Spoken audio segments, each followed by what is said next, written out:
Hey everyone, I'm the Real App. You're watching the 100 game analysis of A20 Guardian. Standard mode.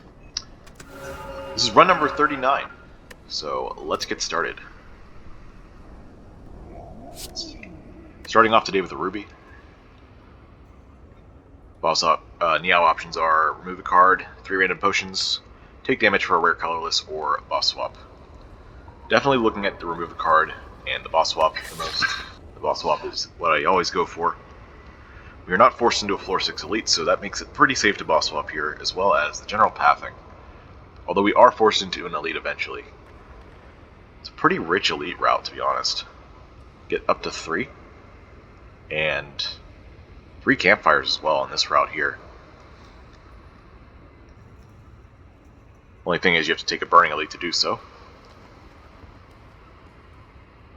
And also only take 3 fights beforehand. Yeah, that's not gonna be our path unless we get something amazing from the boss swap. Alternatively, we could give up this elite to take a normal elite, get a 3 campfire, 2 elite route with a shop in the middle. It's pretty reasonable. We could. Oh wait, hang on. This is an actual 3 elite, 3 campfire route. Ooh, I'm liking this. I hope we can take that. Man, this would be a really good path. 4 fights and into a shop. I think that's maybe the ideal situation to take on this many elites.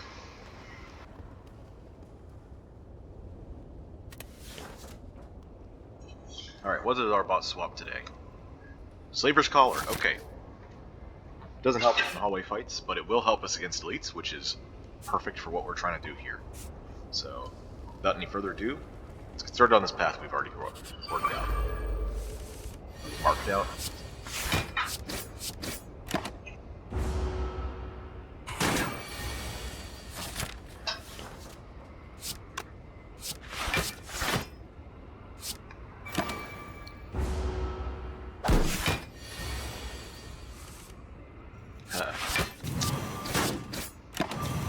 Good old jawworm fight. Great way to leak a lot of HP.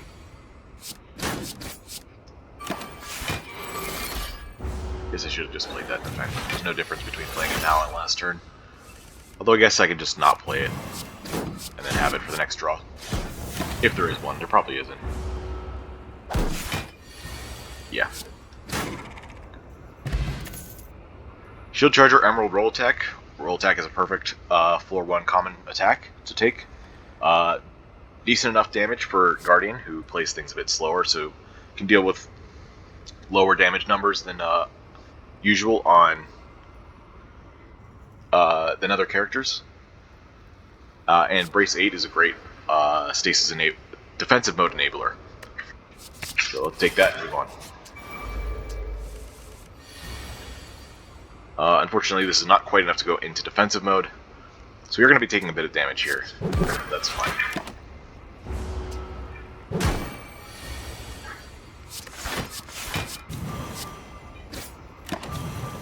By the time we draw either one of those brace numbers, again, since we took a little bit more damage there, we'll be able to re-enter defensive. Or re-enter? Just enter defensive. And be able to full block, just like now.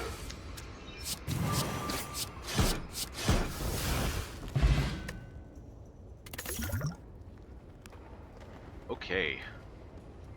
Amethyst is very interesting. Again, since we're not taking a floor 6 elite, we can socket that Amethyst and Twin Slam at our first convenience. And of course, since we have a Strength Gem, we could take Walker Claw or Polybeam here. What's our boss's act? It is Slime Boss.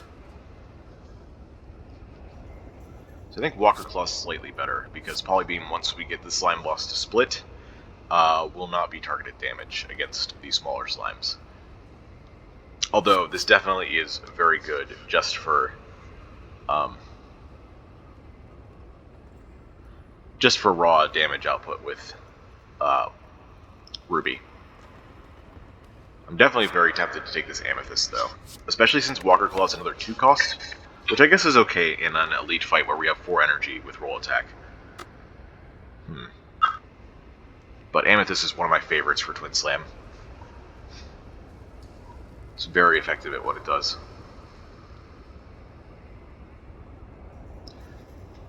I'm going to take it, actually. I'm feeling pretty confident about this route, so I'm going to greed a little bit. Especially since we can always find more multi-attacks later.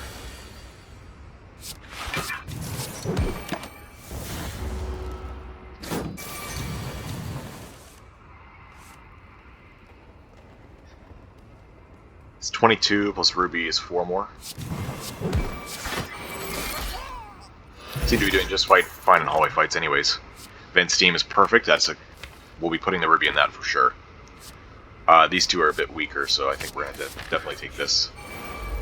Its only weakness is, of course, Sentry Fight, but we should be fine anyways. I don't want to take 11 here to go into defensive. We'll just do this. I hope we draw some defense. There we go. Amethyst still doing something.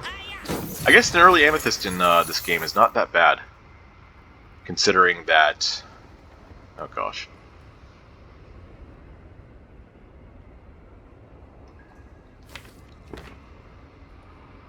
Considering that most enemies only do 1 or 2 more damage than your defense can block for. So it's giving you basically a full block for free. Should I have taken a closer look at last turn? Should I have done a little bit more damage? Did I have the ability to do more damage? This is 12 and 12, which is not enough to do it with Vent's team and Ruby. And this is definitely not consistent enough to pop.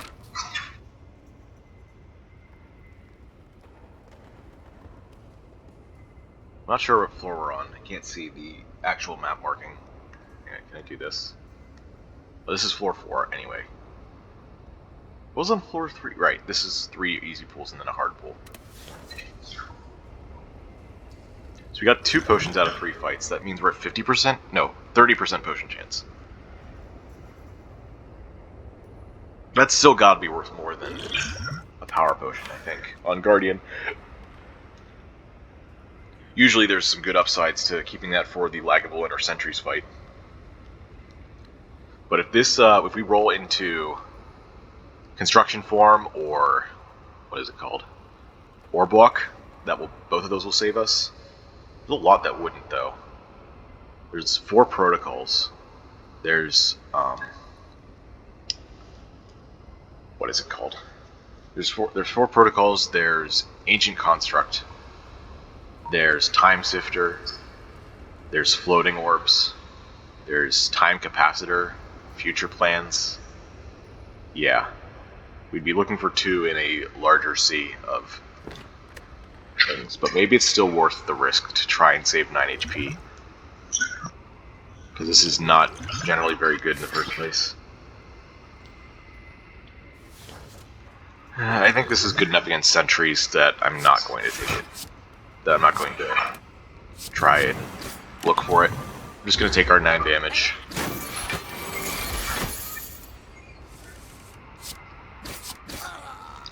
At least we get all our gold back.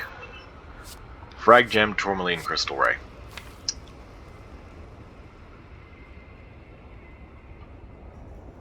Fragmented Gem is something that you could do with Vent's team, in theory. Or maybe we could even do it in Twin Slam. We could make it an Amethyst Fragmented Gem Twin Slam. I would not actually be opposed to that. We already got a good gem in there. So making it simultaneously a 4 times multi-attack does not seem so bad.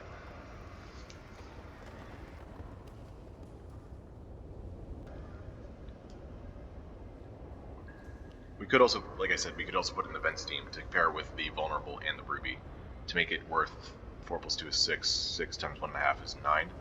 9 damage for free. It's somehow very tempting to put this into Twin Slam. I almost don't want to take it on principle that we find better gems later, but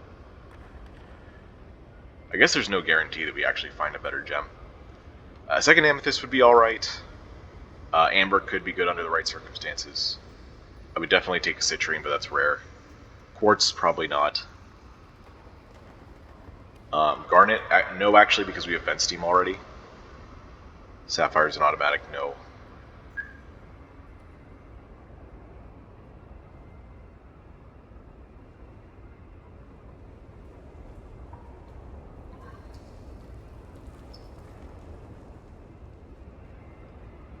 And then I don't really want any of the commons, so yeah, the only ones I would really want are Citrine, Amethyst. And the chance of me finding either of those is really low, so I guess I do take the Frag Gems. I was also considering Crystal Ray, but I guess that's better for late game, isn't it? We have 2 gems already. We'll make it 14 damage, which is not great, but not terrible. And then by the time we get to late game, we're going to have 4 gems in each of these, making it 18 damage, plus whatever other gem stuff we're doing. Actually 20 once we upgrade Twin Slam and get another gem in there. We'd also have to take the gems. It's going to be kind of a dead card for a while. Yeah. Alright. We're taking the Frag Gem this time. And it's by choice, I think, for the first time in the series, other than the Dead Branch episode. We had a Dead Branch episode where I definitely took it for Dead Branch stuff. We had a Grimforge that gave us a Fragmented Gem off of Transform. And now we have this episode. Could buy another Ruby here. Could take a Multi-Beam as well to help with sentries. There's another Polybeam for sale here, but I don't need that as much now that I have the Frag Gem. Actually, good options here. Like, even Repulsor I'm looking at because of the late game potential.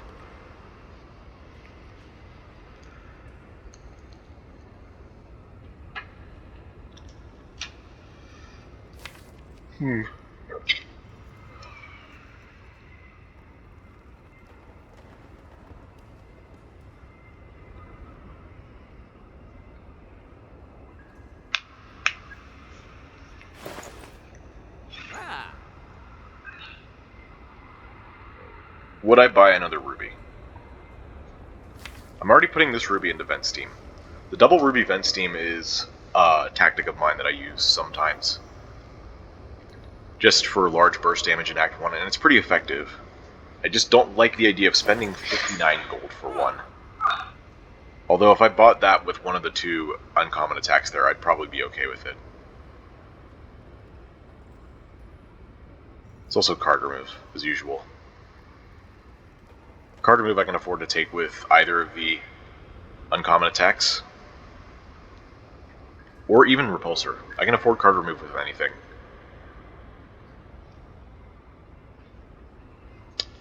Tough decision. I think with the Fragmented Gem, the Vent Steam, and the Roll Attack, we can maybe afford to get rid of a strike here.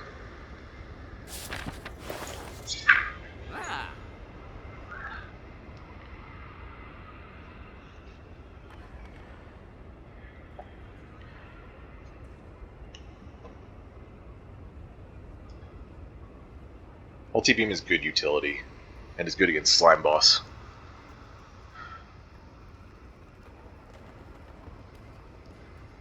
And the particular utility is just handling multi-enemy fights. You know, if I removed a defend, Multi-Beam would actually be really helpful, because of the 5 Slimes and 4 Gremlins fights.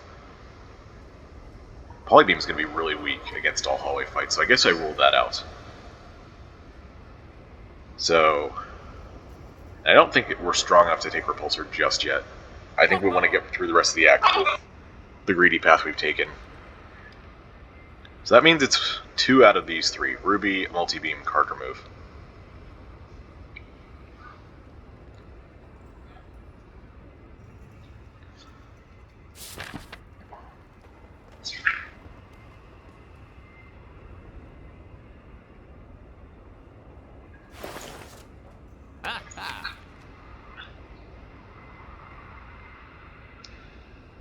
Actually, if we take Multi-Beam, maybe it's better to get rid of a strike. I don't know. It could go either way. I'm thinking about the Sentries fight, though, and how defends are actually kind of important in that fight.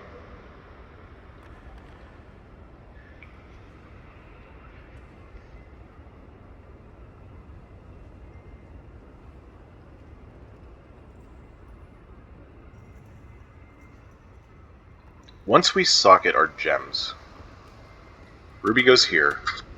One of these two go in Twin Slam. We're down to 14 cards. Plus 1 would be 15.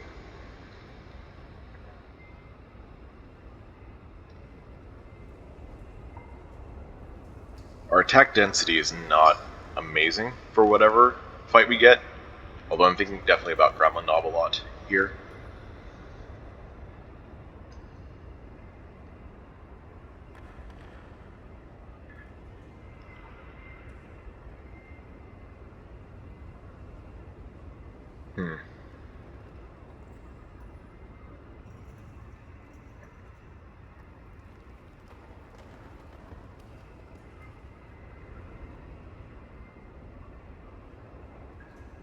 I might be missing something obvious. Sometimes that ends up happening when I think long about something. I'm gonna go with multi-beam card move. Just, like, the tiebreaker here is that this is common. So, that's what we're gonna do. And I'm actually kind of inclined to get rid of a defend just so we can kill things faster. Yeah, especially against Gremlin Knob, we need more consistent hands of damage. So removing a strike would actually be harmful to that. Alright. Defend, time for you to go. We could have also traded out one of the potions for the flex potion. I don't think that's necessary, though. Alright. Ruby invents Steam. And I am going to do the fragmented gem in Twin Slam, just to make sure that we get the double value from that. And we're going to upgrade it in preparation for the campfire at 2 floors from now. Alright, let's see what we got here. Sentries, I'm going to pop this immediately. Construction form, amazing. It's perfect.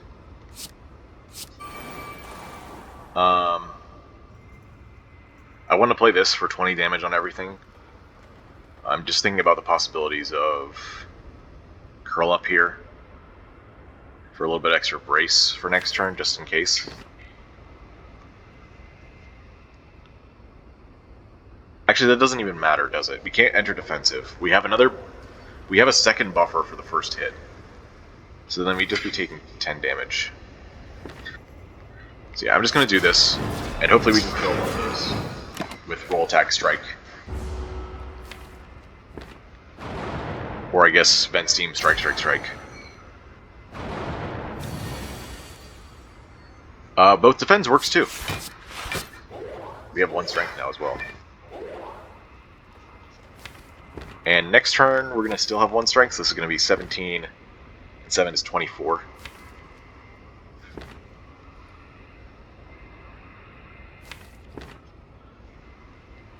I guess we should try to kill this middle one.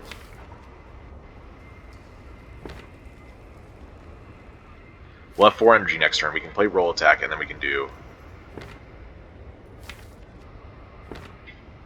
something else. We can do 2 more things. We can probably do 2 strikes on the front one. That makes sense. If we get lucky with these draws, we'll have a 0 damage Act 1.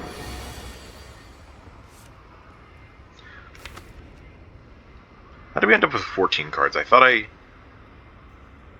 calculated that we'd have 15 after we bought a card. Socketed 2. Maybe I was wrong.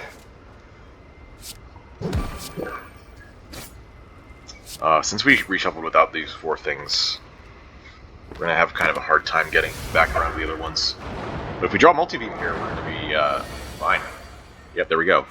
6 times 4. Supply scroll. Very nice. And a random assortment of 4 shivs and wards. Shield spikes and charge core I think are both good here.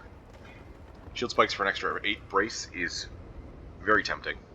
I think that would get me to upgrade curl up, to be honest. At least at some point in this act. I think multi-beam would still come first. But yeah, being able to enter defensive is super important.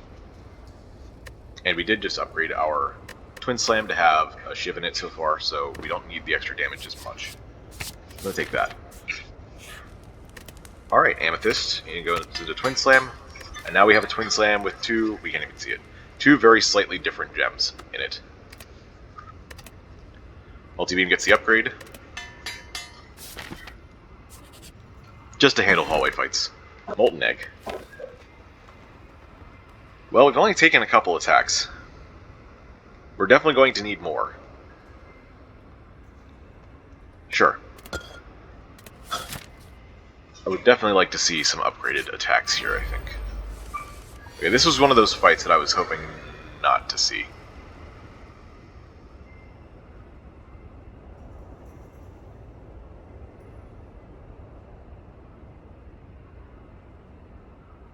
If I do this, we take 2. If I do this twice, we take 5. But we do more damage. Killing that front slime is going to be really important.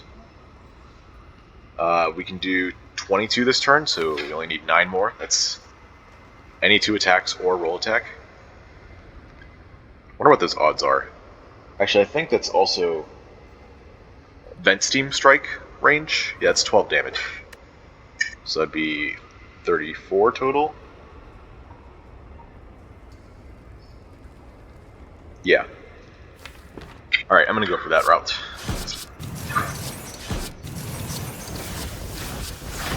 I'll just play that just because.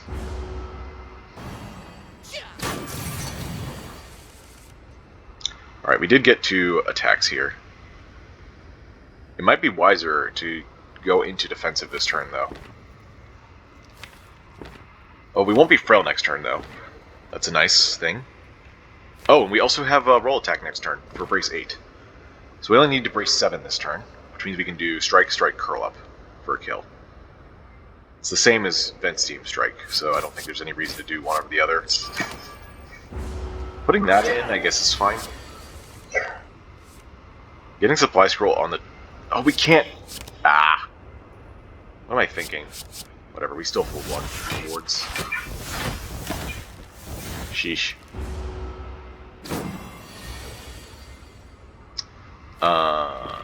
Wow. Thanks, game. This doesn't kill, does it? 13 plus 9 is 22, times 2 is 44. Yeah. Looks like we're just going to be taking damage. 15 damage, sheesh.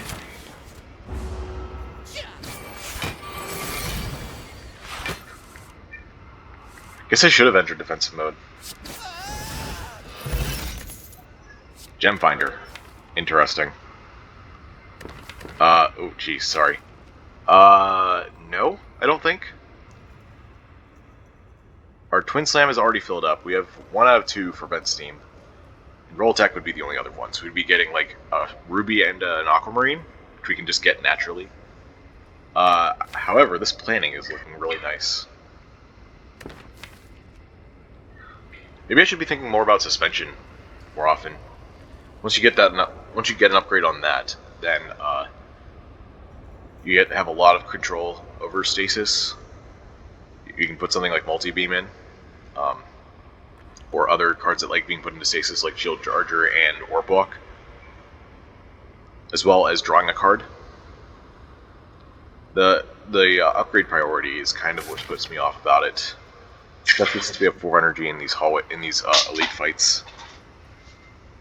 Although, I guess planning isn't that much better whenever it comes to energy.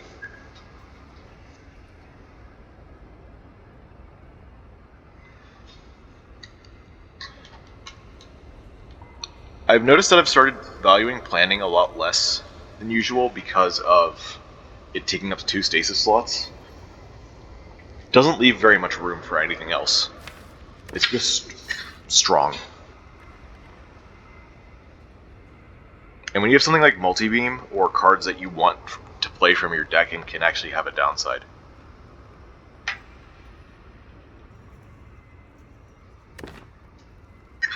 Let's try the suspension pick. I hope it doesn't hurt us in these next fights. Sure. Let's just do that.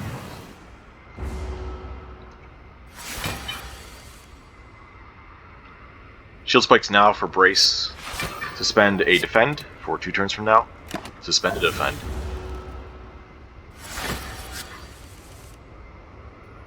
Well, I guess this is roll attack, twin slam, supply scroll.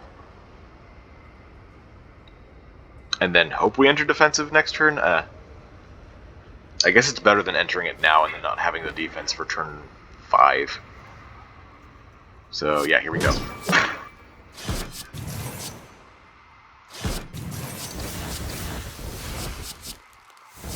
I guess I could have also kept the supply scroll just in case it gave us defense later. Or damage when we had vulnerable. Could have been a good idea. 3 defense I will definitely not complain about here. It makes us even enter defensive, which is great. 20 block for this turn, we don't even have to play anything else.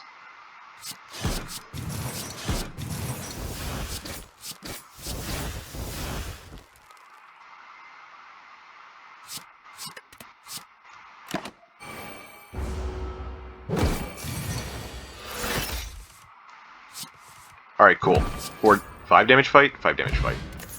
Prayer Wheel, that's a really strong early pick, and we got a Quartz to go with our suspension. Planning and emergency also available. Oh yeah, planning, I guess the biggest upside of that is just being able to synergize well with accelerate and extra stasis slots. Now that I'm thinking about it. But yeah, I'm definitely taking this Quartz. And we're socking that immediately. I am not that confident going into a Gremlin Knob fight with this deck. So I think I'm going to rest here, rather than upgrade. We kind of just upgraded suspension anyway. Although Curl Up is not a great upgrade going into Gremlin Knob anyways, because you can usually just enter defensive by losing HP.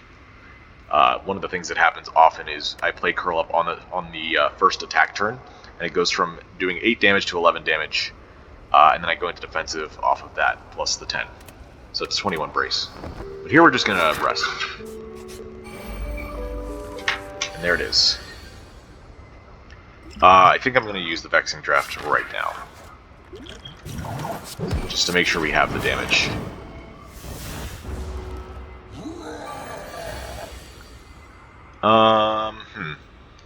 Do I play the Vent Steam? Man, that next turn sucks. I guess Shield Spikes isn't so bad. That's 22 block between the two.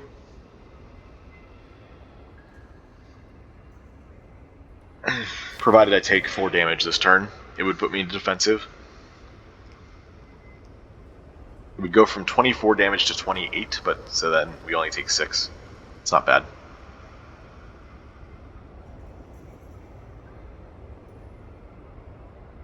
If I play Vent Steam this turn, it also goes up to 33 next turn. Because it's 2 skill plays and not just 1. How much damage is this? This is 11, 16, 32, 47. So 1 strike would actually kill next turn if we did that.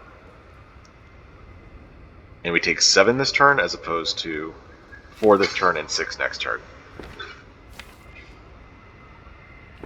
Yep, that settles it. Oh wait, it's just a kill, isn't it? Drop out the shivs. Never have them anyway, so... Man, that's another good relic. Crystal Ray Plus. We do have more gem slots now, with the suspension. Slightly more, but still more. I don't think Incinerate Plus is worth taking here. We do have an extra bit of stasis support with suspension, but we are not anywhere near running out of stasis room. Crystal Ray Plus for another attack. Man, this deck would love Snecko Eye, I think. Shield Spikes and Roll Attack and Multi-Beam. I guess Vent Steam and Twin Slam and Suspension would suffer in return, huh? Crystal Ray would help, though. I don't know if we need to do that, but 1, 2, 3, 4, 5, 6 makes this 26 damage. Plus Vulnerable makes it 39. 26 damage for 2 is still pretty good. Just don't know if it's enough. It's something we could build into, in theory, It's just hard to take cards with sockets because most of them suck. You have like Priming Shot, Incinerate. We don't really want a Planning. I guess we would take another Suspension if we had the upgrade power for it. Then there's 2 rares that would be good, but hard to find. Pre-program's pretty good. I don't think I would take another Roll Attack. Maybe I would, but not if I took Crystal Ray. Piercing Hide is one. I guess that's alright. But in some situations, but not really here. So I don't feel like Crystal Ray would get too strong. It's so hard to take Crystal Ray early, even though it's a common. Just because you don't know how many sockets you're going to be going for in a game. Or even how many gems in general. Like, it tries to be like, it seems like it's inspired by Perfected Strike, right? You get more damage the more of a certain kind of card you have. But it doesn't have that starting base damage like Perfected Strike has. Perfected Strike starts at 18 damage because of itself and 5 strikes on Ironclad. So it's sometimes pickable just based on that. Meanwhile, Crystal Ray has to have an upgrade to even get within range of that. Crystal Ray is 10 damage, plus 2 for the first gem, if it's socketed. So 12. For 2 energy. That's 2 strikes taped together, which is only marginally better than playing 2 strikes in the same hand. It's overall just not very strong.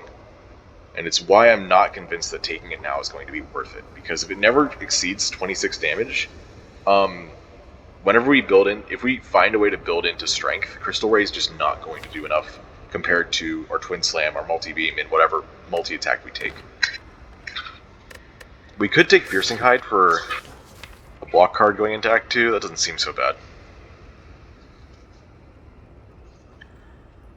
But we're kind of doing more defensive mode things, and we can already enter it pretty quickly as soon as we upgrade Curl Up.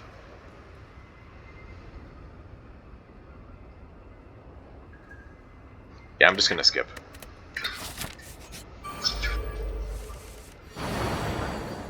Room's Pocket Sentry already trying to do some things. Alright, hit Multi-Beam. No? Okay. Fine.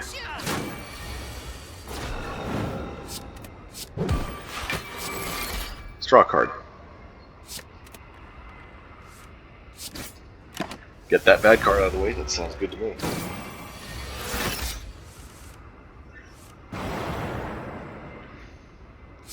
And then we just win?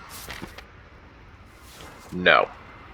We want this to be on 1, so that by the time Slime Boss's large attack comes around, it gets weakened. Because it's on turn 3. So if we did it now, it would do damage, weaken, damage. But if we wait a turn, it does weaken, damage, weaken. So that's what we're going to do. Yeah, we have a strength already, so it doesn't actually work. We can do that, though. We're not entering defensive. So there's no thorns to kill it either. And the Room's Pocket Sentry will kill.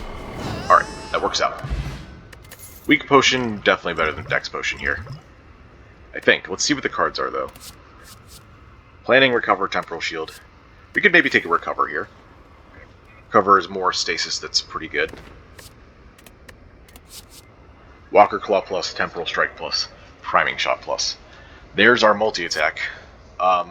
We passed up one earlier, and now we have an upgraded one, so I think I'm going to take this one.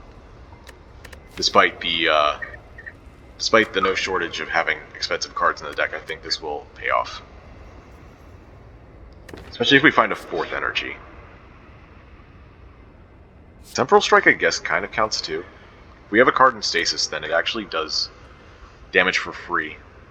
Which is also a type of strength scaling. Strength dump.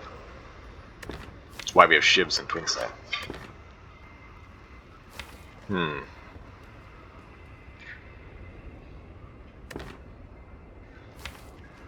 Temporal Strike could definitely be the pick if we're worried that we're not getting a 4th energy we want. It's also not bad with Sneckai because it refunds energy. It's actually a pretty big plus, considering what Twin Slam is like with Sneckai costing 1 more. than usual.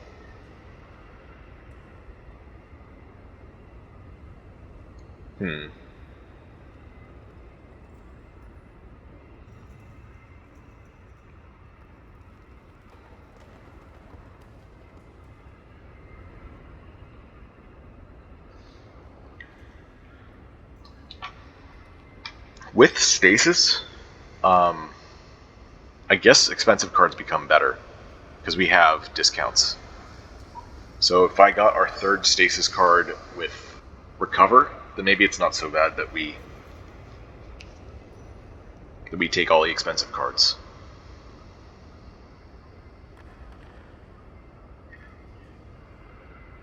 It's also kind of important to have recover for slime boss fights, so I think that means we do take this.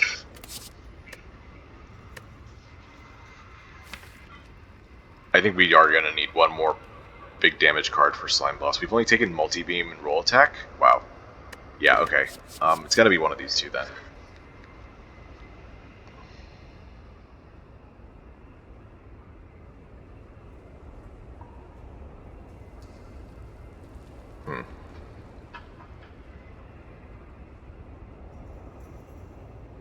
I'm going to go with the Temporal Strike pick. And that's a bit weird, but I'm going to do it. And I am going to take the Weak Potion over the Dex Potion.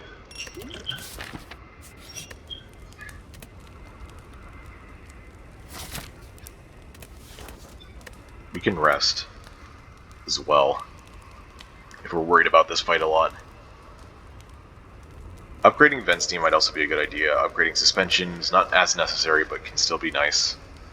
We still only have 3 energy right now. I think I'd rather wait until we get 4 to upgrade it for sure. Curl Up was the other upgrade. Right. To enter defensive more consistently. Even though we have a recover, it's still good to have the 2 extra brace just so we can go with Curl Up Roll Attack or Curl Up Shield Spikes. That being said, if we upgrade Recover, that gives us 1 more brace. So that Recover and any 2 of these will put us into defensive. Because right now, Roll Attack, Shield Spikes, Recover is 19. The big downside to that is that this costs 4 or 5 to happen, and if we draw all of them in the same hand, we can't play them all. Meanwhile, Curl Up, Roll Attack, and Curl Up Shield Spikes is only 3 apiece, so...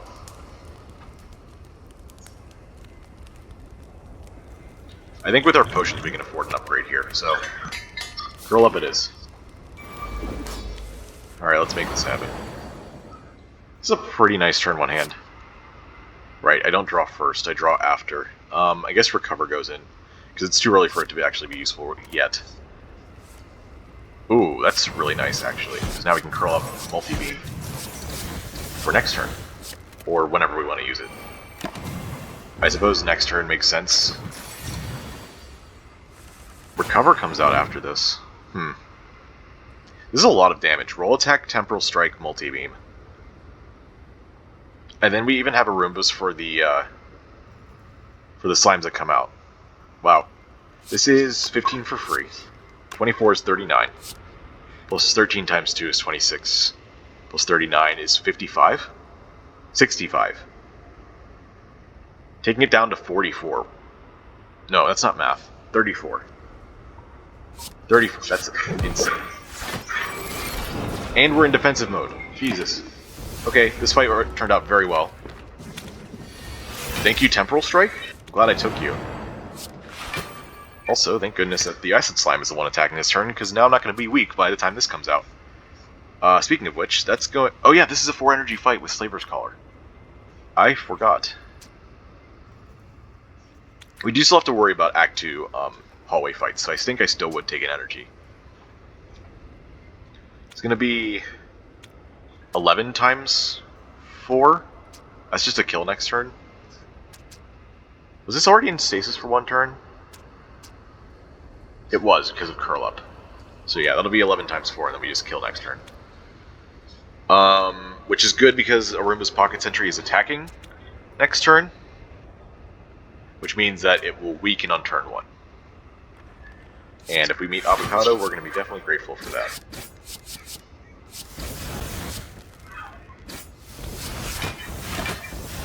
Alright, let's go. Don't have to set up anything else. I'm constantly keeping an eye on that relic bar when near the end of a fight. That goes really well. In case we have like Nunchaku or Pen Nib or Ink Bottle. It's almost by habit now, which is great. Exploit gems, wow. And then Gem Finder, Speed Boost. Again, no to the Gem Finder. I think this is just exploit gems, although if we get Snecko Eye, we're going to be sad. For sure.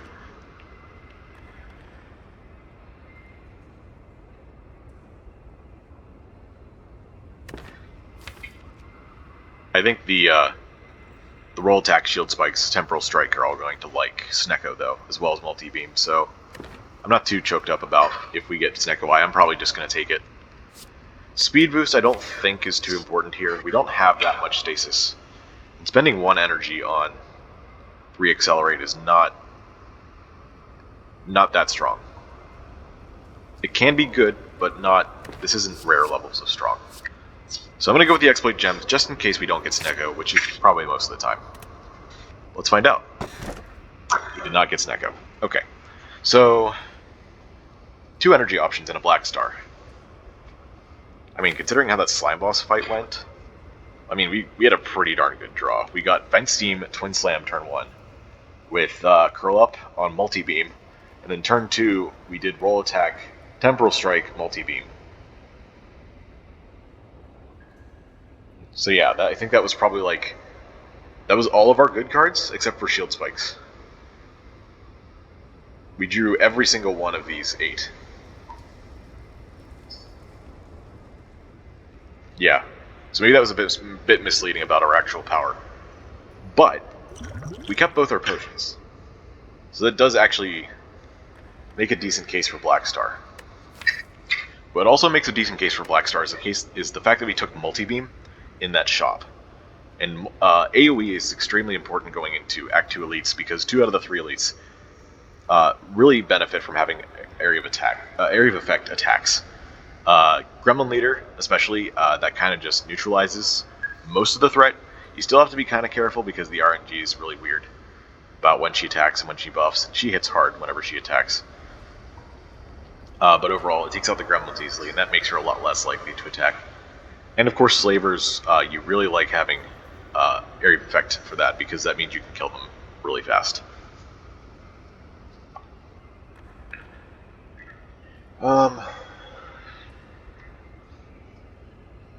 Or at least use it as a finishing move. I think it happens more often. Let's see. As for the energy options, Fusion Hammer and Makeshift Battery both have pretty strong downsides. We would not be able to upgrade Suspension for an extra draw, or Exploit Gems for an extra socket. Recover would be forever at 5 block brace 3, which is below where I would like it to be. Vent Steam would only ever have 2 vulnerable. Although I guess I can solve that with taking another Vent Steam.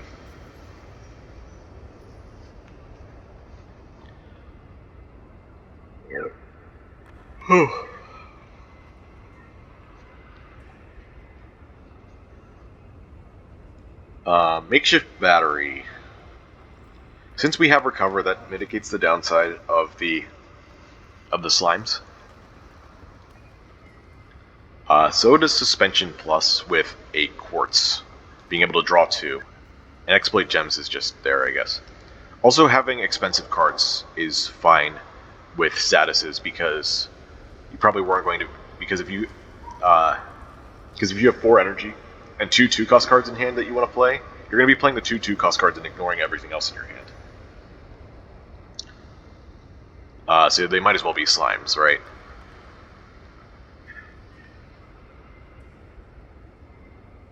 I do feel like that's going to be a lot less of a downside than Fusion Hammer. The only thing that we really have to worry about is long fights, like bosses, which is when the downside really starts to come into play. Bosses mean that we actually get weaker over time because of the extra slimes. But you can find ways to mitigate that. You could maybe find a repulsor, that would be the most straightforward way. But also just finding other ways to scale up your damage and block passively, rather than requiring cards in your hand to do so. Or at least a lot of them. Stasis is one such way to do so. It can even help get rid of slimes because you can play them. Then there's Black Star, which is very tempting to take just for a ton of extra relics.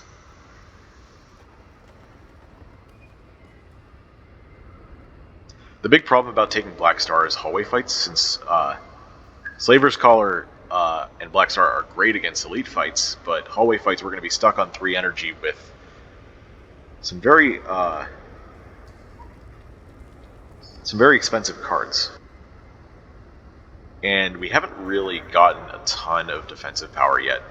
Our main defensive system is just bracing for a lot, which can help which can work if you get the right draw order.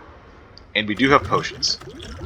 It still feels risky to try this. We also don't have the green key, which means that we could get a bad elite route. Like, even without the green key coming into play, we could still get 2 elite routes during an act.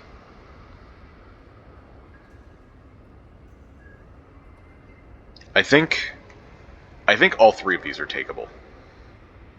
I wonder if that means I should make a save file.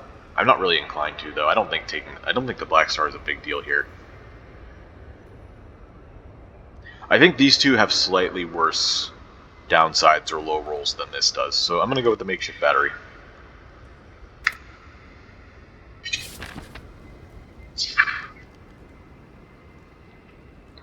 Okay. So yeah, if we had taken that Black Star, we'd only have 2 elite routes available to us. These 2 at the top, that's all you can get. From here you can only get either this or this, and from here you can only get one of these 3. So yeah, Black Star would not have been that great this act. And in fact, if we had taken Black Star, I would have probably been forced to take this Burning Elite if I wanted to get value out of it in Act 3. Or a higher chance of getting value out of it in Act 3.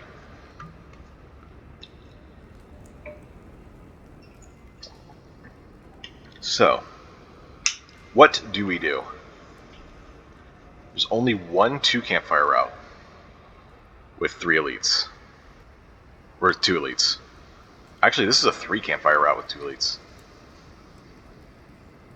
That's cool. I think I might take that path. We don't have very much gold, so I'm probably not going to go to the store. Which means we start here. And then decide whether we want 2 question marks or just 1. And I'll mark out the rest of the path like this. I kind of want to break, but I'm not feeling that bad yet, so I'm going to wait until something that takes a little bit more thinking comes up. So let's keep going.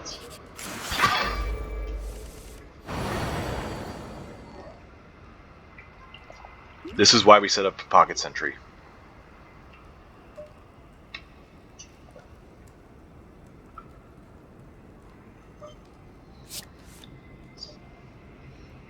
Actually, now that I think about it, did I do all that talk about Avocado in the slime boss fight, or was that in the fight before? I feel like I thought we just killed slime boss with multi-beam as fast as possible and didn't stall. Oh well, doesn't matter.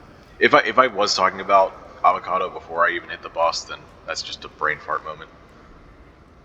Don't worry about it. I'm also just now noticing that Aruma's Pocket Sentry with Weak Potion is a little bit redundant. We're going to be taking 5 this turn, which means we're down to 12 brace, which means Curl Up would put us into defensive, but if we don't get that, then we need roll attack and shield spikes. So do I bring back a defend? Well, it's not going to help next turn anyway. Yeah, let's get exploit gems. And then we can play all 3 of these. Temporal Strike doing things. Strike Dummy would be cool. A little bit. Hey, we drew both of the Brace 8 cards. Cool. I guess that means we don't play exploit gems. Because I want to keep the rest of these cards? Most of them suck. But I can't really guarantee that I'm going to draw a bad card anyway from here. Suspension's probably good enough to just leave it alone. Alright, next block this turn, we'll play this. Oh yeah, we have the our relic coming off this turn. Supply scroll.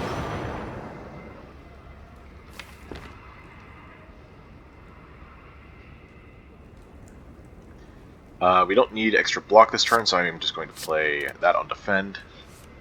Let's do supply scroll now. Wow, 4 shivs. That's actually really good. Can't enter defensive. I always thought it was weird that we ended up having crystal shivs and shivs. And then also crystal wards and wards. It makes sense for flavor purposes since they come from different sources, but I feel like some kind of game design principle says that you don't do that. Okay, thank goodness we got to kill this turn. I guess we leave this as is, because now it's going to provide weaken for...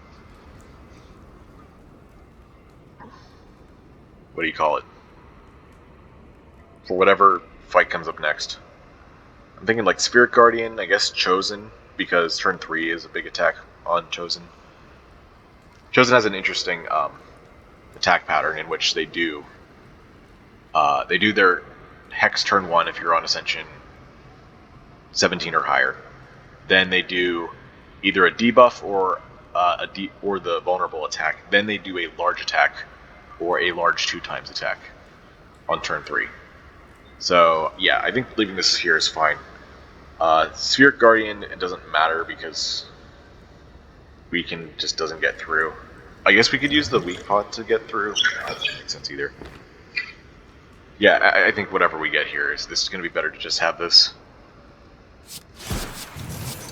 Goodbye. Got very close to shattering the plated armor there, but today's still not the day. Oh yeah, taking extra fights means extra card rewards because of Prayer Wheel. Spiker Protocol Emergency Tourmaline, no. I don't think we even have a good thing for Tourmaline to put in.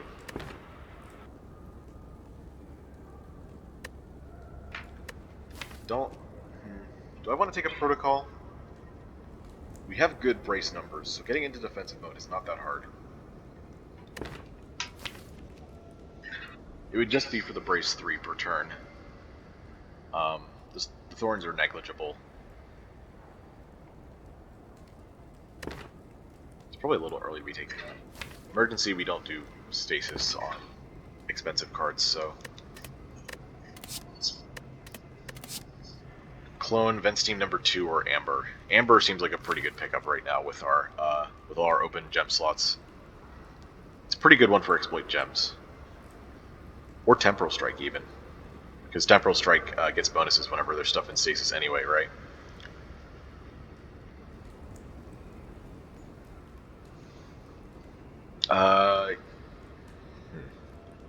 I don't think Clone or Vent Steam are that good here. If I want more vulnerable, I can just upgrade Vent Steam. So I'm going to take the Amber. You know, I could also just throw that into the Vent Steam for a little bit more consistency. If it brings out an attack, then that's great because it's affected by the vulnerable and the strength. And if it brings out defense, then that's good because this doesn't provide defense. And yeah, we skip these. What about the Fear Potion, though? Like I said, Weak Potion is a little bit redundant because of Pocket Sentry. Pocket Sentry weakens all enemies. So all this would do is just weaken them on the turn that that Arumba's isn't. And then I guess extend it for 3 turns to make it would make a I don't know the word here. Basically 7 turns in a row of weak.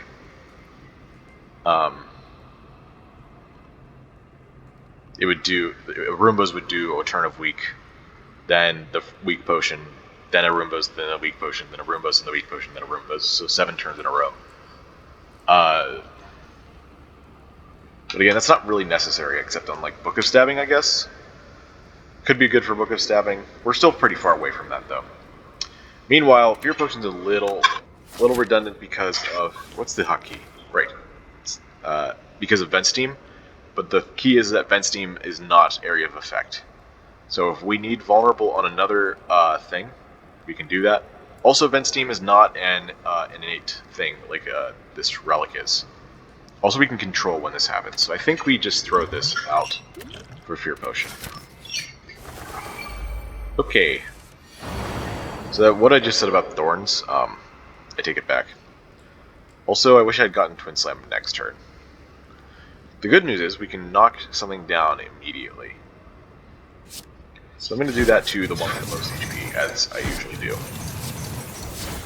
Also, I am going to attack it one more time. This attacking either of these will not knock them down any faster, so killing this will actually reduce our damage taken overall.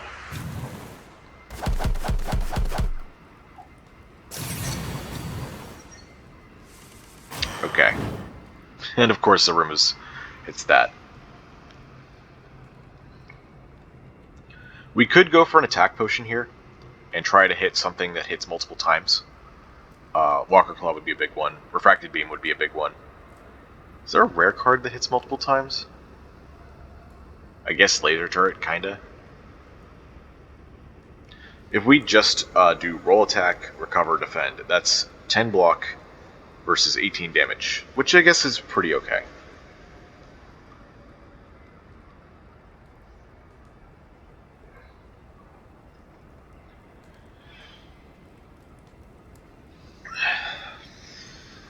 Taking 8 damage is fine. Or at least not terrible. It wouldn't devastate us. I think with a 30% potion chance, saving 8 HP, possibly with this potion, I think is good enough. I really hope we hit here. I think I figured out what we're taking. 36. Vent Steam. Remember, this is a free card, by the way. So this costs 0. So we can play other cards as well. Vent Steam would make it 40 damage because of the strength buff. And Vulnerable would make it 60, divided by 2 is 30. On one of them anyways. And then for the other one we have 2 strength plus roll attack and strike. This would be 9 damage then, and this would be 4, so that's 13. And 20 is 33. Okay. That does it.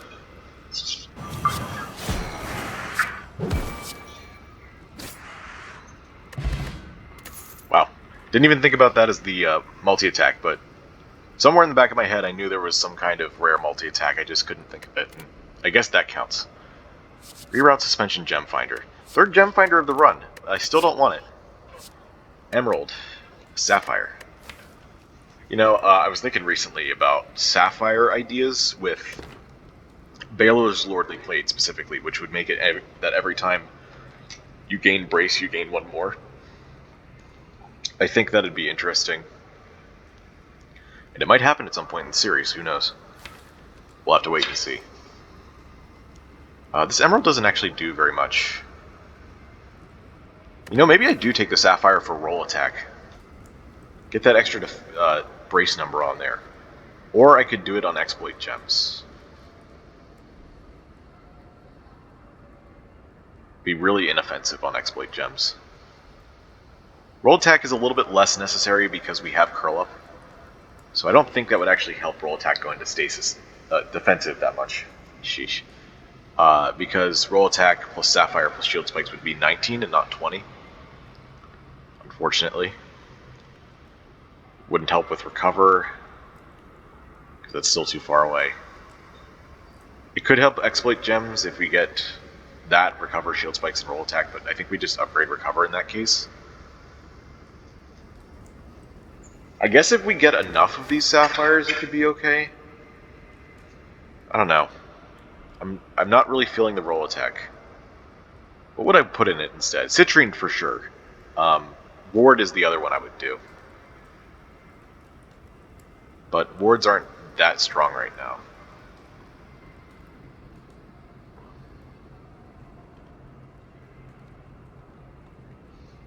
What's our other pick? Do I want another suspension?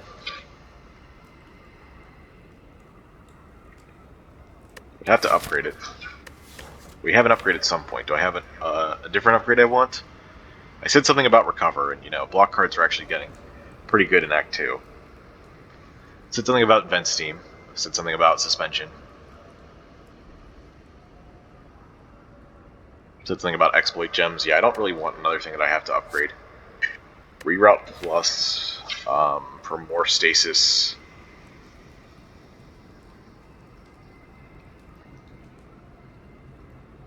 I feel like that's too weak. I think we do skip that for sure.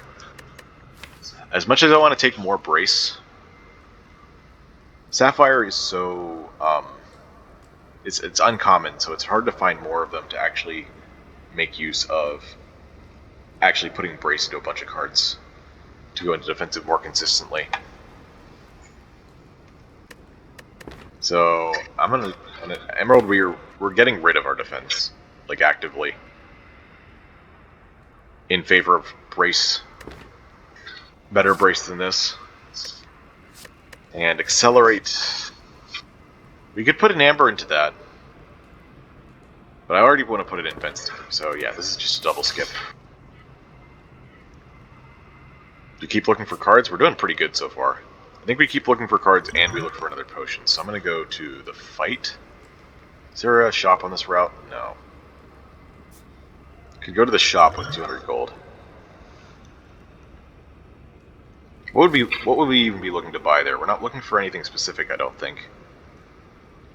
I guess another relic would be fine. A common relic or a shop relic.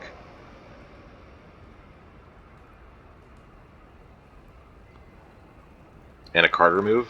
We've already used one card remove, so getting another one would cost 100.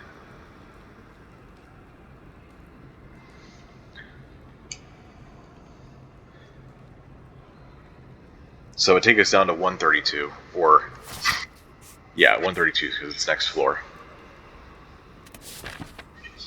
which is not enough for a relic. So we'd only be able to buy a card remove or a relic, and then the cards are probably not going to be that good.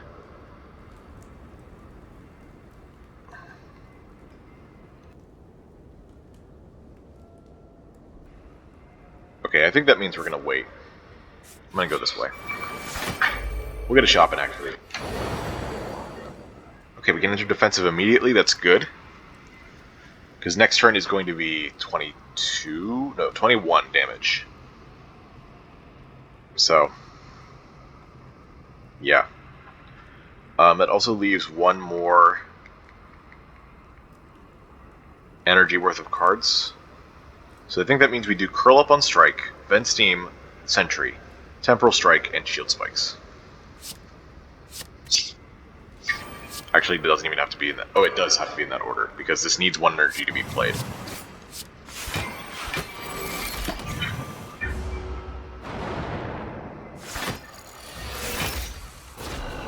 The 32 block is a lot. Amber right now? That's cool. Not quite enough to kill, but it's something. I guess we didn't have to enter defensive. I'm gonna bring back exploit gems just to be able to have a higher chance of being able to do something against Spirit Guardian next turn. This didn't turn out as well as I had hoped.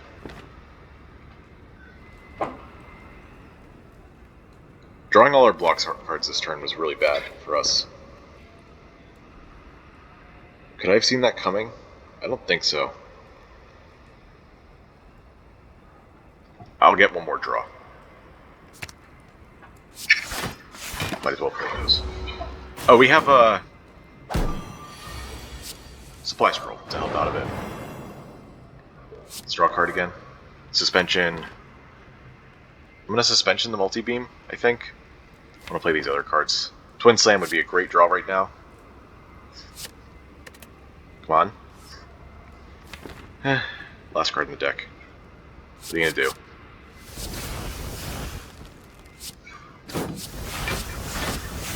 Taking 15 is not ideal. It's an understatement. It's bad.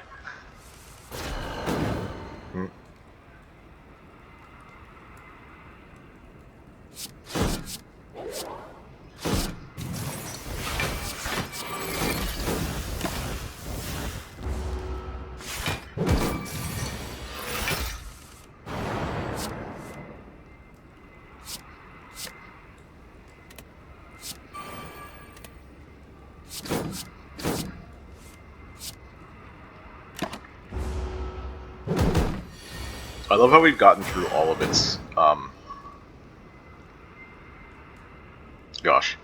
artifact. Man, we're really feeling the effects of these slimes now. As well as the dazes from that sentry. Gosh. They're even still taking damage. Whatever. Last turn.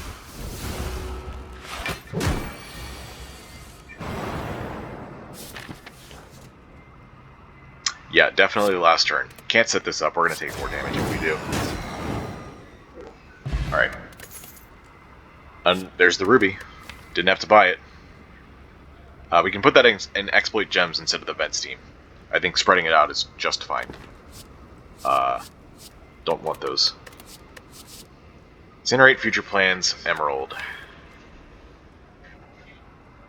I don't think we have the room for future plans. I think we do just fine with what we have. We can just pick up another stasis card along the way. Still not taking emerald or incinerate. So yeah, this is going to be just ruby. Yeah, by the time we get to the campfire, we should be fine. Didn't get a potion. Okay. Thankfully they didn't attack turn 1, so this is going to be, hopefully, an easy fight. We just need to draw, you know, a card that helps. 8 brace, there you go. That helps quite a bit.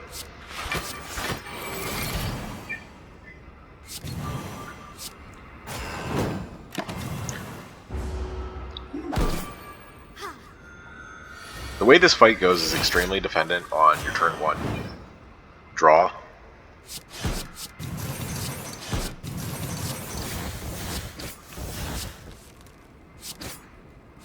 And by that I mean, like, you're not going to lose if you get a bad turn 1 draw, but you are going to take some damage, and then the rest of the fight's still going to be pretty easy.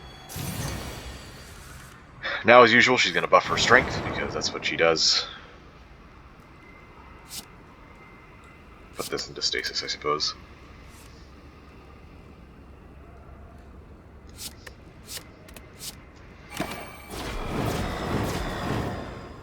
I was thinking about putting multi-beam into stasis, but we didn't draw anything that cost a lot of energy. So I just did the damage. Still no potion. Priming shot, vent steam, walker claw. Recover, shield charger, time capacitor plus. Wow, time capacitor plus, huh? Does mean we could take a lot more stasis, but we don't really have the resources to do so yet. And stasis takes a lot of setup, which we're currently trying to avoid.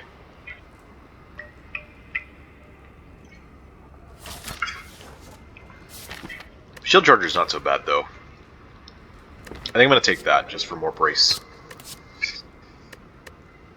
Do I want this Walker Claw? I mean, we are kind of low on attacks. Take a look at the types.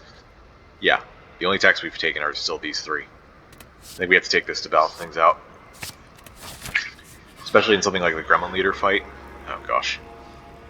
I guess we're going to end up resting this fire. I don't really want to take a curse if I don't have to. We lose 20 HP. We're down to 12. But we heal for 23. 12 and 23 is 35. Honestly, I kind of want to just rest at this HP. Because after taking a look at our attack density, I'm not too convinced we can do well this fight.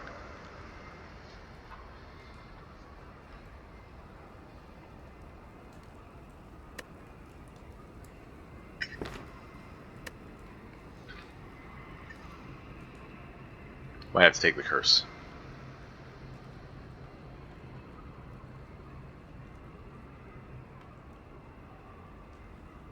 If we had another good potion, I would probably take the sacrifice. But I don't have the confidence that we're not going to die. Like Slavers, it's draw dependent. We could end up not taking very much damage and survive with this and a rest. But Book of Stabbing is another story. I think we'd have some problems with Book of Stabbing. Alright, Amber in Vent Steam. And Ruby in Exploit Gems. And we're going to rest here. I'm pretty sure, unless there's some upgrade that really puts us ahead. Recover and Shield Charger would be the 2 big ones. Vent Steam is not as necessary. Suspension could also be one. I think we just rest. Yeah, there's Book of Stabbing. And I am going to just start us off with a Fear Potion. Get that in immediately. Thankfully we full block on turn 1. It's cool. Alright, 7 times 3. Okay, looks like we can do Shield Charger Vent Steam for instant 10 block.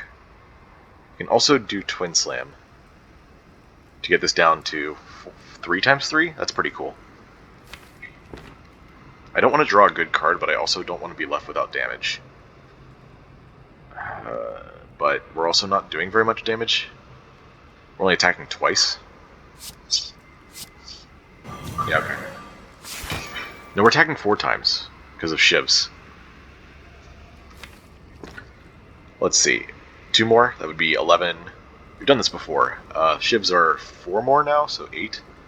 So that's 16, 12, 28, 56. 56 damage this turn.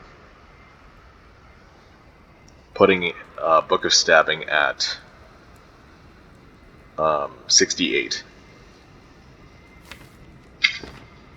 We'd have no strength next turn. Thankfully we do have Weaken and 10 more blocks, so we block most of it. We'd be down to just taking 6 damage because that's the 24 attack. We'd also have Supply Scroll to help us. So all of this together, this is 9, 18, 33, 57. We said this is going to be at 68 after this.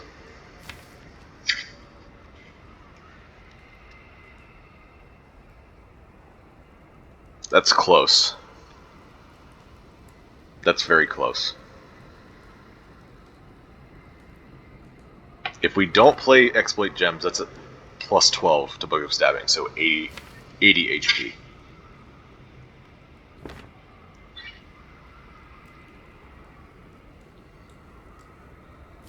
But maybe we enter defensive in time. We have both roll attack and shield spikes. If I draw either of them right now, I'm not going to be able to... No. Because I still have Curl Up. I still have all 3 brace cards. Okay. I think this means we can play this. Okay, we got a strike. Good outcome. Don't have to panic anymore. This fight went very well.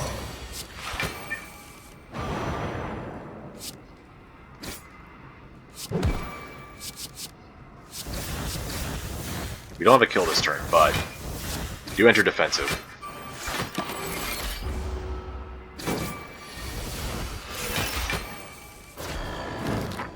And we even get that set up for weak next turn. Broken Tooth is a little bit weird. Permanent Strength sourced with Orb Walk seems good. That was a 0 damage fight, by the way. Very lucky, I think. It's a good thing we're taking another Lethus Act, otherwise we wouldn't be able to get any value from this. I think I do want to take this Orb Walk. With 4 energy, sometimes 5. It's playable by itself, and we have stasis control. And we need the strength permanently to scale up our damage properly. In fact, I think we just upgrade this immediately. Right? What's our next fight? Hallway? Maybe not then. Maybe we upgrade suspension.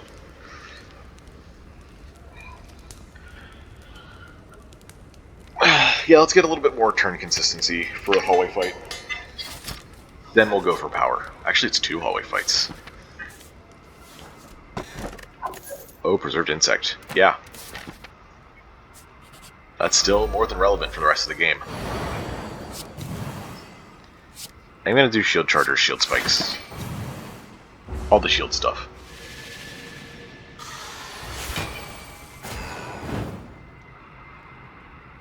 We enter defensive mode, so I don't have to play Recover here.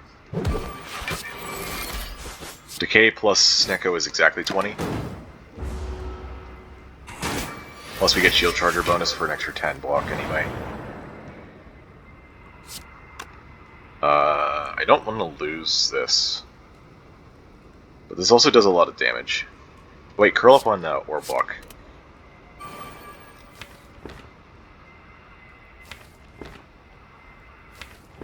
Let's wait to do Vent Steam.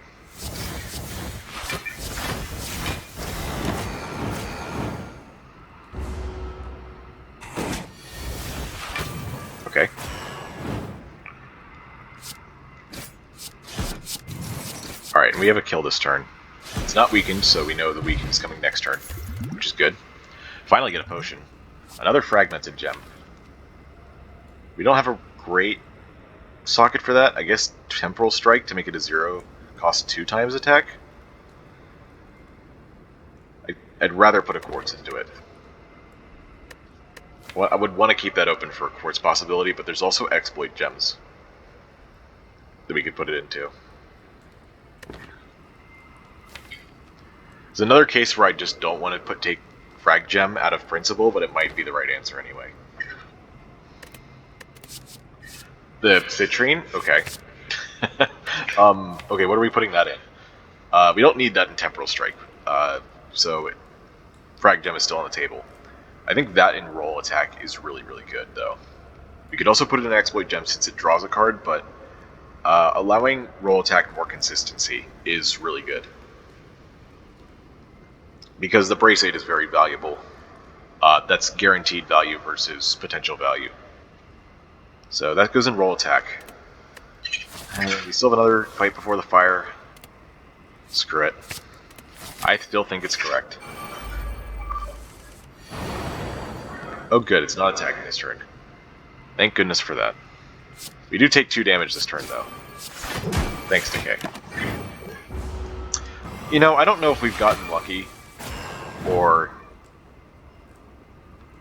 if I was just wrong about the evaluation of our strength at the time. I never really like resting when I didn't have to, but I guess if it gives me peace of mind, it's worth something.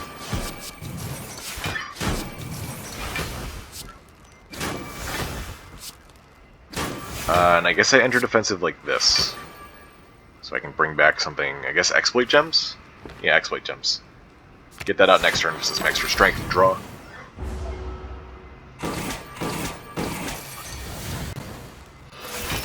Oh wait, it's dead. Actually, I should wait. What did we just fight? We fought Book of Stabbing.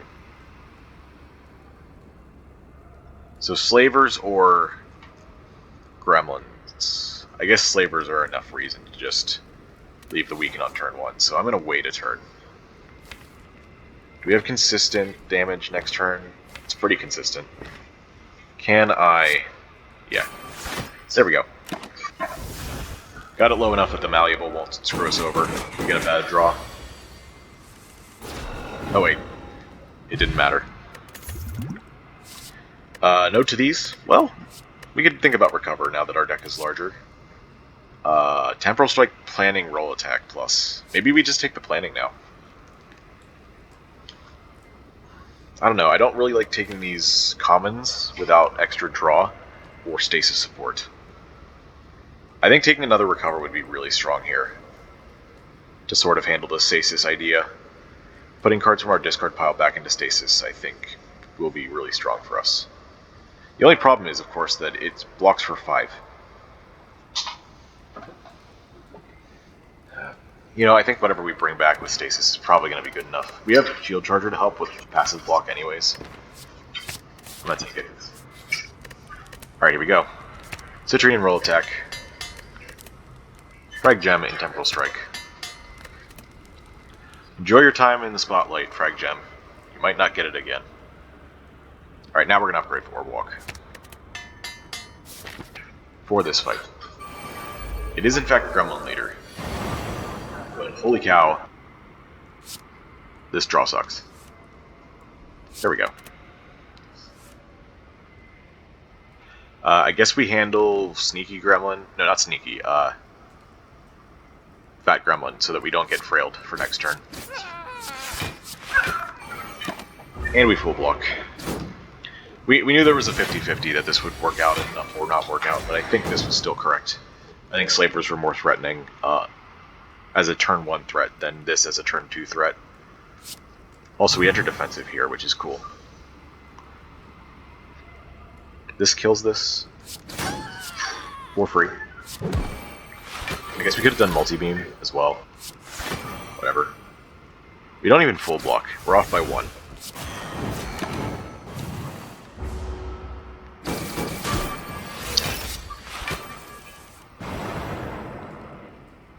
And we're so close to the end, it doesn't matter if we waste this. That was a weaken? We want this on an even turn for Automaton, don't we? Because that's the Hyper Beam turn, turn 6. So killing Gremlin Leader now is a good idea. Okay. And now we got an extra strength. Bronze Scales will be great for the heart. No to future plans still. Prismatic Spray, no, as well. We don't have enough strength to make this worth it, unfortunately. Oh, a shop. Wow. I mean, skipping this shop earlier kind of made me sad because I knew we'd be stacking up gold the entire act, but hey, worked out. Yo, bag of prep is insane. Just before I snap by that, I want to just check these. Another frag gem. I was thinking about taking another Temporal Strike in that one card reward, but I didn't. Didn't end up doing that. I think it's time for another card remove as well, so that's 261. We have 110 left. We don't really want to buy either of the other relics, so that kind of works out. I don't think we need another multi-beam plus. I think we've reached enough attacks that we're going to be just fine. And we're going to remove another, we're going to remove Decay here, not another Defender. I think we can actually buy Polybeam instead. I think that being upgraded especially is great. We passed up a couple Polybeams, I think, getting up here, but now is the time for us to take it. Got rid of Decay, right? Yes, good. Alright, I don't need to sort this by type anymore. Let's sort this by like this, so we can just look at all of our good cards like that. And then we can know that there's a bunch of strikes and defense at the bottom. Lag keeps coming back. We're still at 50 HP at the end of the act.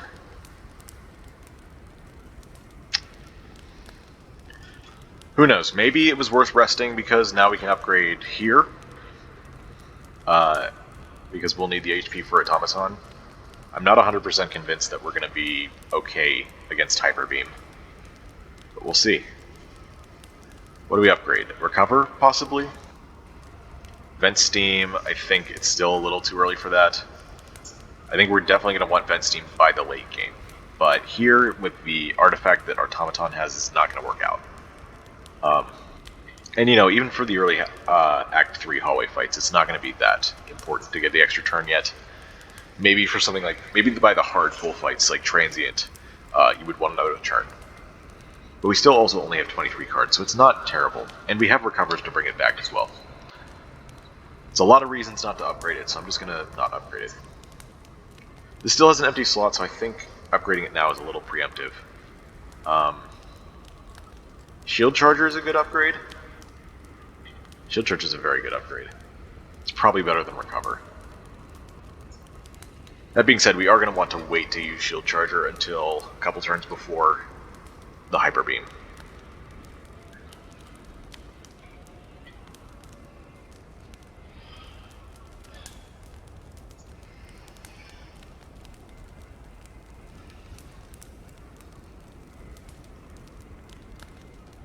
Shield Charger is 2 block a turn, this is 3 block immediately. This is also only 1 more brace, this is 2 more brace per turn. Yeah, despite the fact that this is an instant, I think this is still a better upgrade. We can always use Speed Potion if we need to buff our normal block cards. Man, we drew 3 of our 5 2-cost cards on turn 1.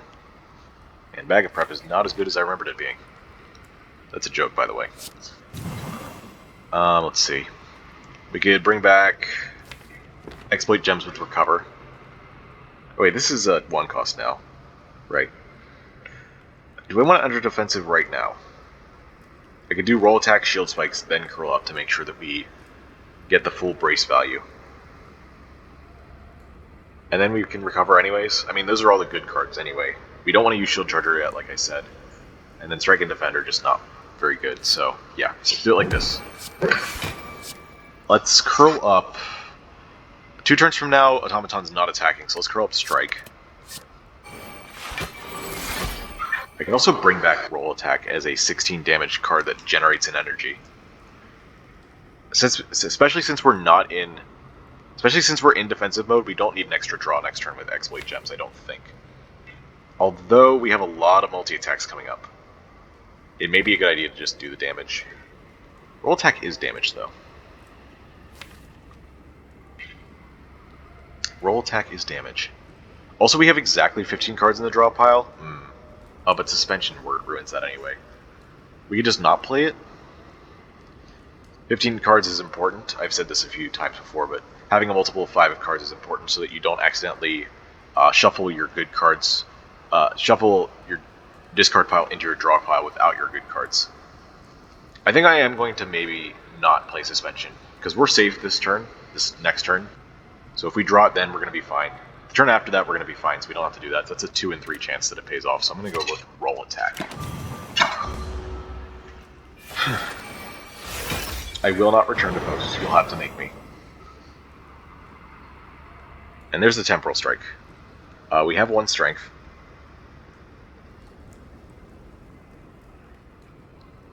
Three damage to a random enemy 5 times I don't think is worth a damage AoE. This is 15 damage, this is 24. So even if this hit... So, like, there's not even a lucky hit that would help us here. I think we just do Temporal Strike and Multi-Beam and leave it at that. What is this? What is this stealing? My Orb Walk? I forgot that these things also steal cards, so that messes with this too. Maybe I should just draw 2. Yeah, fine. Okay, we'll put Multi-Beam into stasis. That's not a bad thing. Then we can use Walker Claw. And Polybeam. Let's do Polybeam first. Okay. Then we have 16, 24, 40 damage. I would like to use the Orb Walk as soon as possible. So I'm going to just go for this guy. 47 block. Wow. That's actually a lot. It did take my Orb Walk like I thought it would. I don't have a way to put it into stasis yet. So I think I want to wait until the deck shuffles so I can get it. If we get Suspension or Curl Up, that's good. If not, we can use Recover on a later turn to put it in. I also want to play Multi-Beam. I guess we can still wait for it. Oh, that's so good too. Gosh. Alright, we're just going to do as much damage as possible this turn.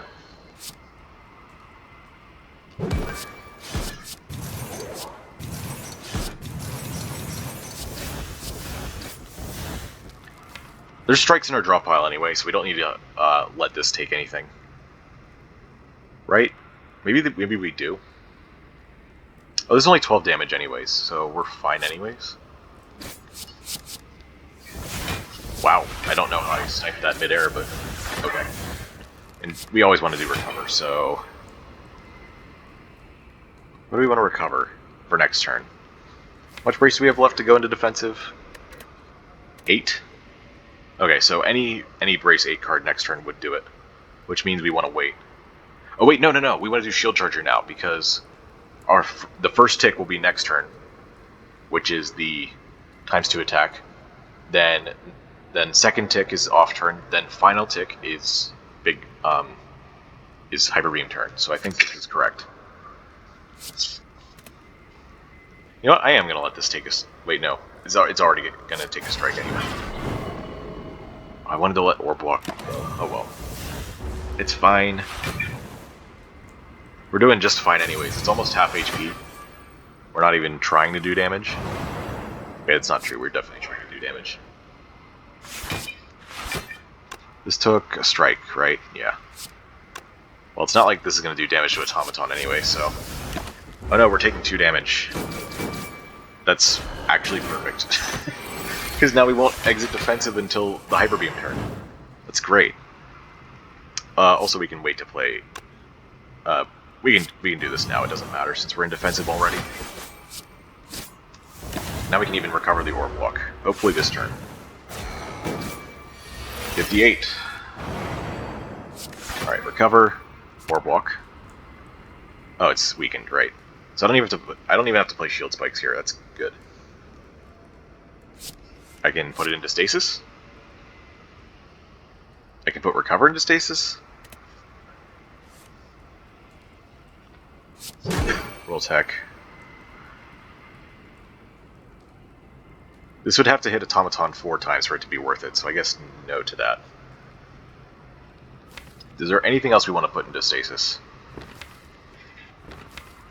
This next turn draw is not great, so I could put suspension into... Oh wait, no. Yeah, I can put suspension in, so that I draw an extra 2 cards. Shuffle without those. I guess losing the Twin Slam would be bad, but we can... But 5 out of 6 times we can play that first, then reshuffle with it.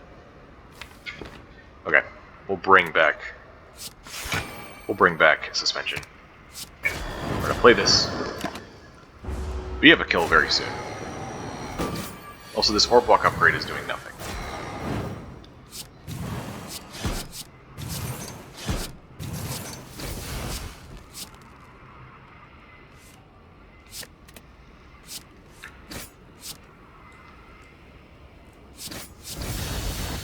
Okay. Another exploit gems, Revenge Protocol speed boost. I think this is Revenge Protocol.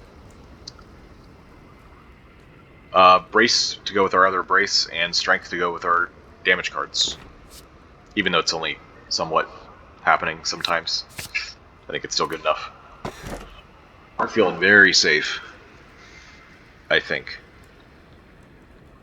We've already taken a 5th energy, or a 4th/5th energy. I think Wanderbots is untakeable here. I think Sozu is enough of a downside that we don't need it. Tiny Bowler Hat, however, good value no matter what you take it in.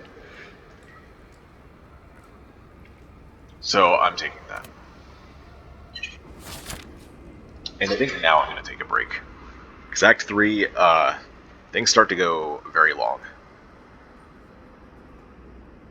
Super Elite's on the right, which unfortunately means we have to take a 2 Elite route. Thankfully there's 3 campfires on the way, so that's pretty darn good. We're going to be looking at one of these routes. And we're going to avoid the shop, so we'll decide how many question marks when we get back from the break.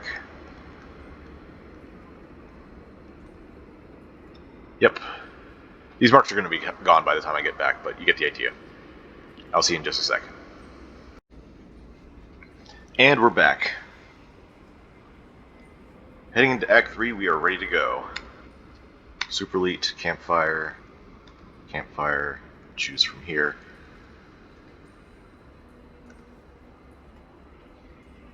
And we have to choose between these routes. So we have to choose how many question marks we're going to take. Let's take a look at our deck again real quick.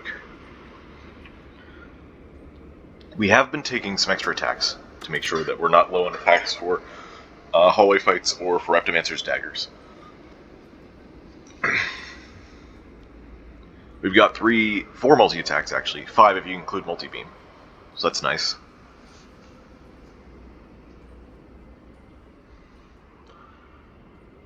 Let's see. I think we'll be good enough at hallway fights. I'm thinking like Orb Walker. What else? There's Darklings.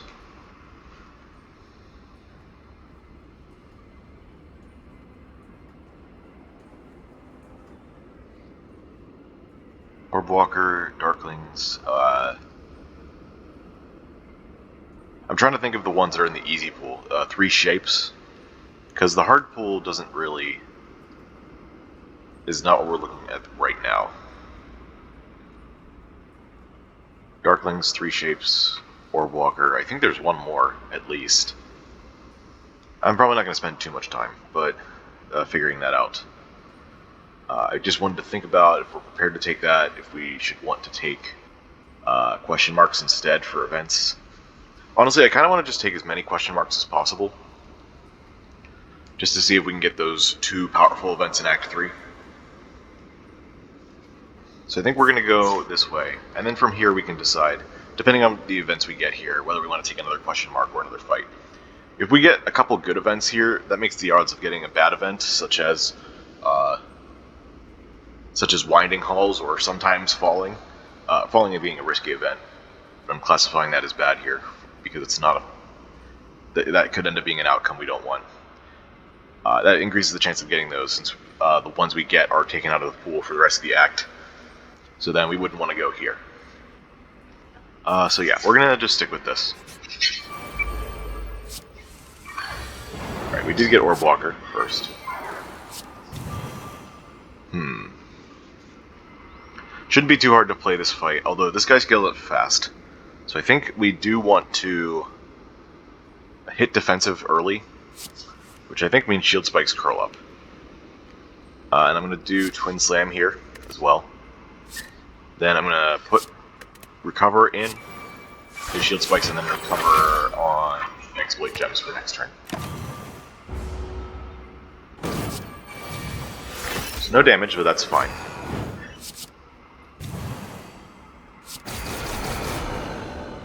We want to do this first, so we actually get the energy. And the next turn we have a guaranteed kill. Okay, great. For multiple reasons, but Slime Crush is easily the fastest. I guess I could have mapped that out a bit more, Roomba's Pocket Sentry. But I don't think it'll matter for the next fight, honestly. Another roll attack, a Garnet, and a Fragmented Gem. We have Event Steam already. We do need to get that upgraded at some point, though. We are reaching the point where we're starting to run low on Vulnerable during our fights. Because we have 24 cards in the deck, that means we have to take 5 turns approximately. Although with these 2 cards, that gets a little bit less, so we're actually still kind of closer to 4 turns, which is enough.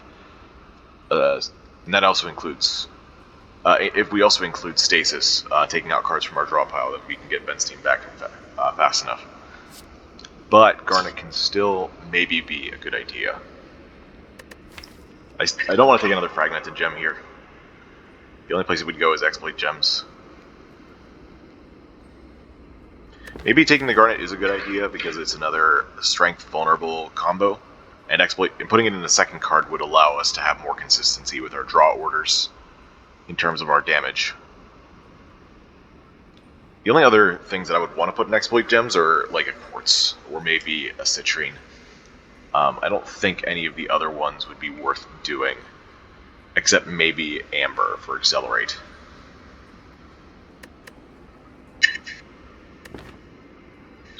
You know what? I am going to take this. What about this other one? Yeah, we can skip those. Alright. Potions, huh? Okay, potion event, kind of. But polishing oil is amazing.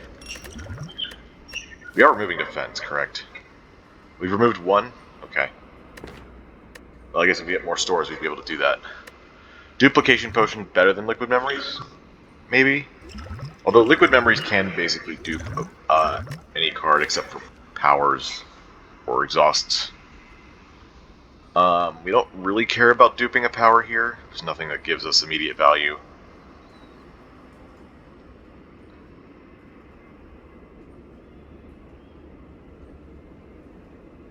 We don't have any cards that exhaust on play. Interesting. See, I think we keep the liquid memory and the dupe potion.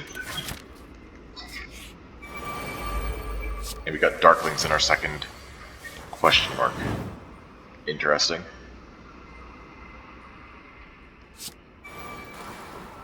For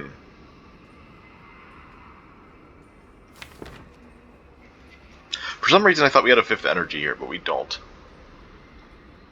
And we can't block very much. We can only block 10 of the 22 incoming, so we're taking 12 unless we use a potion here. Our potion chance is at 50% because the potions we just got were from this event.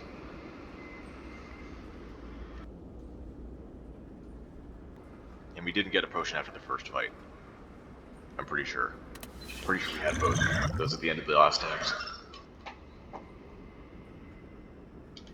Maybe if I'm wrong, then I'm gonna be very sad. But yeah. I think this means we use polishing oil, but that's one of the best potions we can hold on to for an elite fight, since it gives us 20 block total and blur between one and another turn. Maybe we just save 5 here instead of going for 10. Yeah, this only saves 10 this turn anyways. We would want it to save all 12. I guess next turn's actually kind of threatening too, isn't it? Alright, we'll do this then. I'll play the setup here.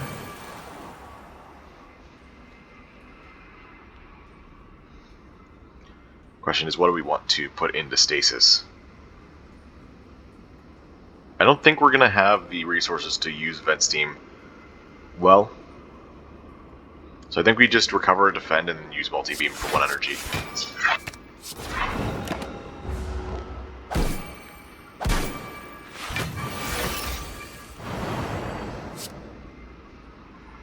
Okay, Garnet's nice.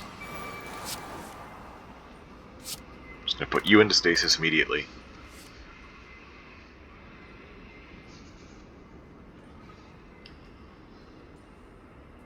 Yeah, this is that's 28 damage.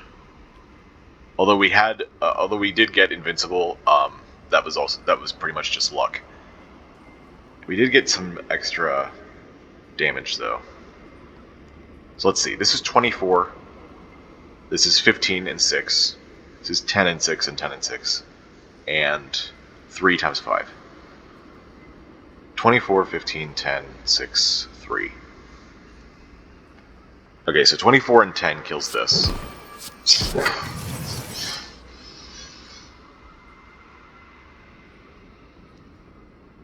$15, 10, 6, 6, 3. I don't think that's enough to kill this, so I'm just gonna do all the damage here. Okay. Good enough. And now we take 0. So, yeah, we got full value out of that potion, which is great.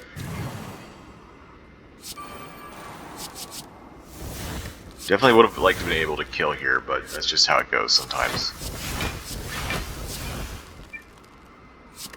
I'm gonna just throw this into stasis because it's not giving us brace. And I guess we bring back multi-beam to handle all 3 next turn.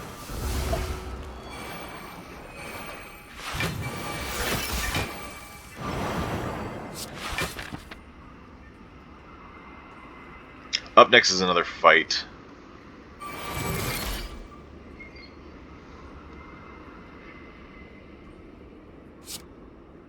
So I guess we set this to 0, or I guess we set this to 1. So we'll wait another turn because we want the weaken on turn 1 of the next fight.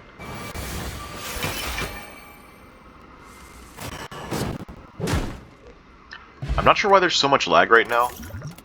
I have a way to fix it, but I keep forgetting to do it beforehand, and I need to stop forgetting. I don't think we take shield spikes here.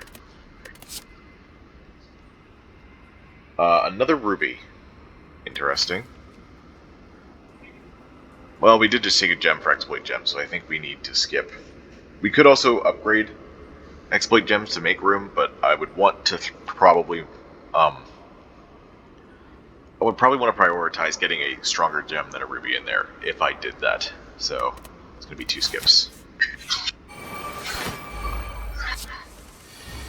Okay. Looks like it was a good choice to do the weaken turn 1. Excuse me.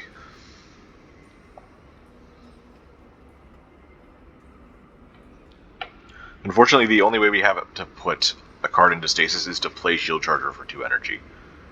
So that really, this costs 2 energy to play, not 0.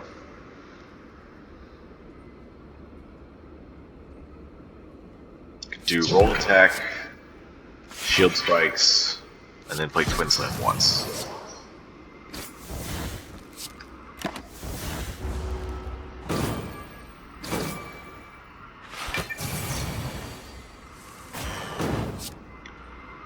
Ooh, last stand. Okay. Get to keep some strength if we do that. Might as well do that there. And we enter defensive, so we're going to play curl up over the defend. Hopefully we can full block this turn. 14 out of 14 out of 28. Huh? Okay. We can still make it work. So we need 14 more block. This is 6, so we need to keep all of the block cards we can get. Okay.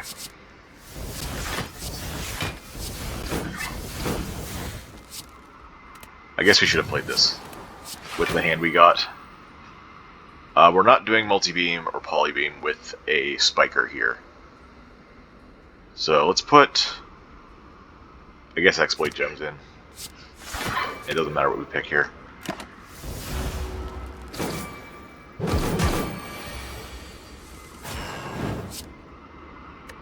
Oh, remove all the block? Sounds good to me.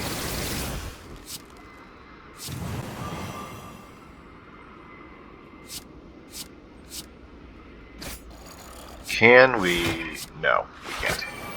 I was hoping we'd get enough block from defense to hit this once, but we didn't. Thankfully we have Hexaburn to handle it anyway. Ooh, but that means we're not going to have the weaken turn 1 for the elite. That's fine, maybe. Actually, maybe turn 2 weaken is better. Because Reptomancer and Nemesis both have big turn 2s.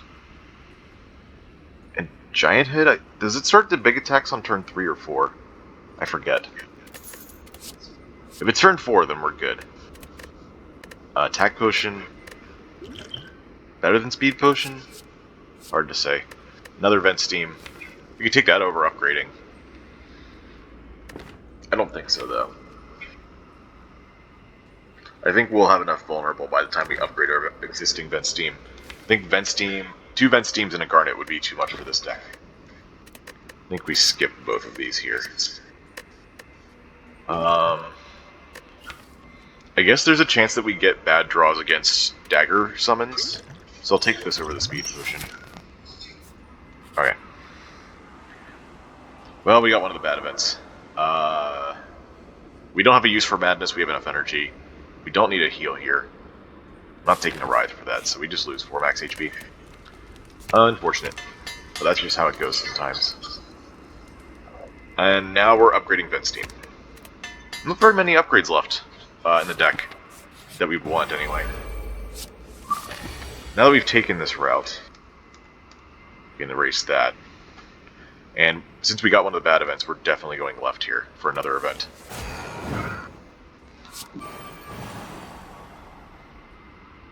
We can enter defensive with roll attack curl up and then get the rest of the block from recover.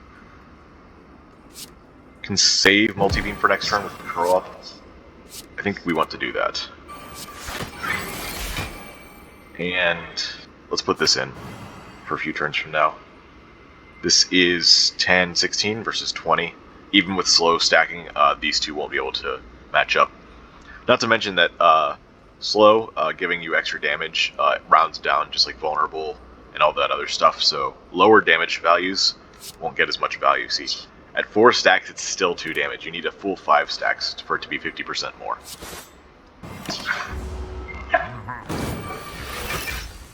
Okay. Suspension on Orb Walk is great. Giant Head is weak. I think we still want to recover here, just to make sure that we have value in a couple turns. What do we recover, though? I don't think Suspension's the answer.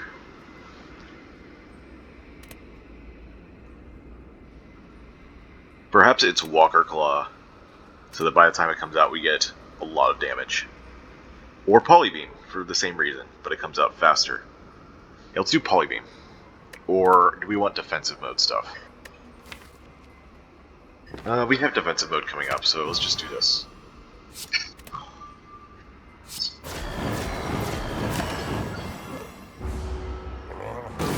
Looks like it's turn 4 for the big attack, so yeah, setting Arumba's Pocket Sentry to weaken on turn 2/4 is actually the right play in Act 3. Good to know for the future. This is not something I'm used to stacking up for certain fights. Stuff like Nunchaku, Ink Bottle, Pen Nib, and what's the fourth? Incense Burner. Those are all things I'm used to stacking, and Incense Burner is probably the only one that requires. Probably the only one that actually cares about the fight you're going into. Oh, we have all our stasis slots filled, so we can't do Shield Charger.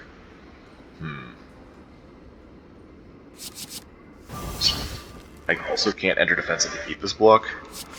Okay. I don't...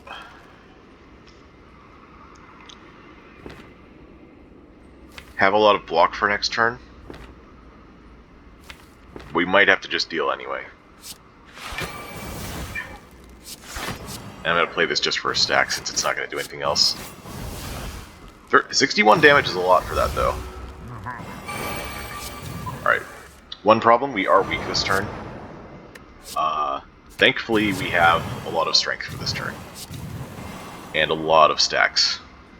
So maybe we can just get a kill here. Giant Head is below half.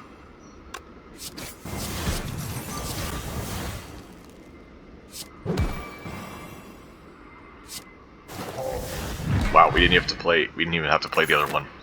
Toy Ornithopter is great. Citrine, okay. Citrine for exploit gems? What the heck happened here? I don't know what that missing card was. Maybe a gem that we socketed. Another Orb Walk Plus is also interesting. In order to actually use the Citrine, we would have to upgrade exploit gems first. Which means we'd have to wait a bit longer, but with a question mark in between these two campfires, that's not actually that bad. Do we care, though? We have 4 energy, sometimes 5, already. I'm sure it would matter sometime.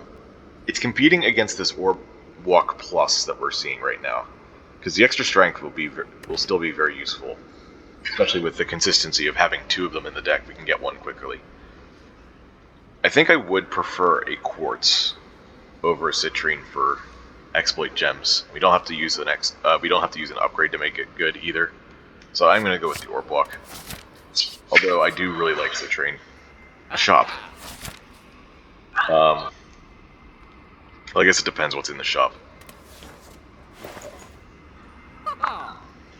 Unfortunately, this is not downfall mode, so Handra won't do very much. Giga Beam is here, and it's upgraded. I think it's too late for Giga Beam. I think the best thing here would be Panic Button, if we decide to go with something like that.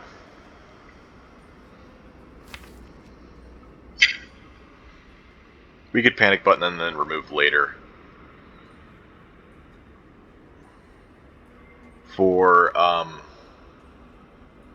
We did just get a bunch of extra defensive stuff.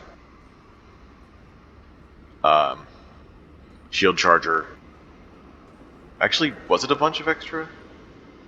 Why do I feel like this is not the order we obtained this stuff in? I don't know. It probably would be a good idea to take Panic Button. Because we could whiff in Act 4 on our draws. So I'm going to do that over a card remove. We're probably going to have enough gold by the Act 4 the Act 4 shop to get a card remove if we want to do that. Oof, gotta take the key over the Pen Nib. But maybe that's okay, we already do a lot of damage.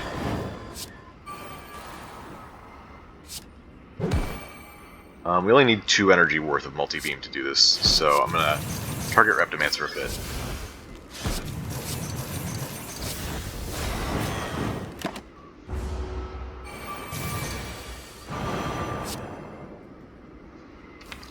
We had no way...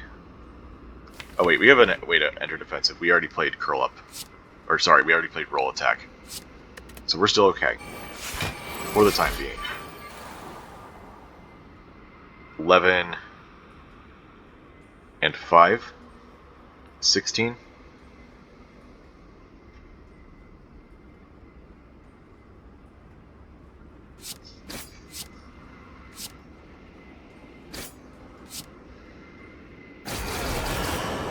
Okay. Do we have a big block card we can bring? Twin Slam, kinda? Yeah, I'm gonna bring back Twin Slam here to save some HP.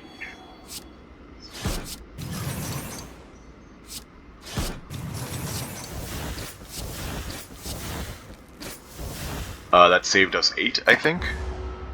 2 times 2... times 2? Yeah.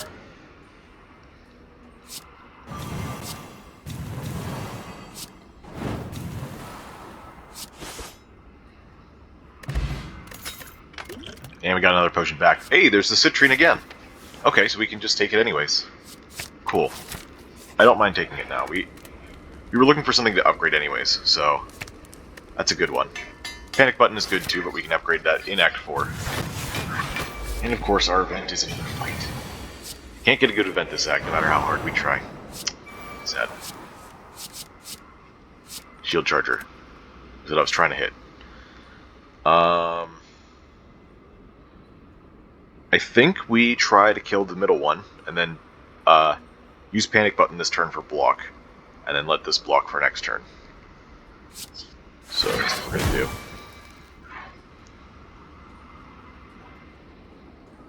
Ten damage 3 times. Okay, so we can use a shiv here and use temporal strike on, I guess, the front guy.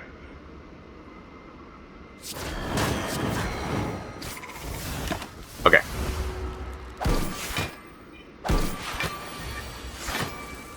Yeah, and we didn't even need it. Which is great news.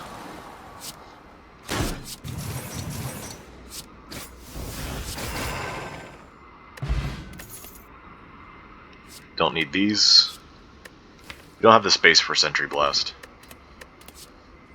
And we don't need those. Citrine goes in Exploit Gems. And then we upgrade Panic Button. I think we wait. Since we have one more campfire this act, we recall here. And we did not get very much gold, so we're going to just go to the Act 4 shop with what we have.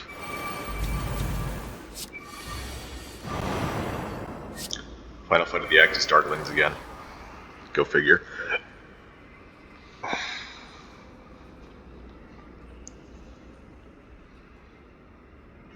I feel like this is going to save a lot more in the boss fight than here. Attack potion, it's probably worth using the attack potion here though. Well, is it?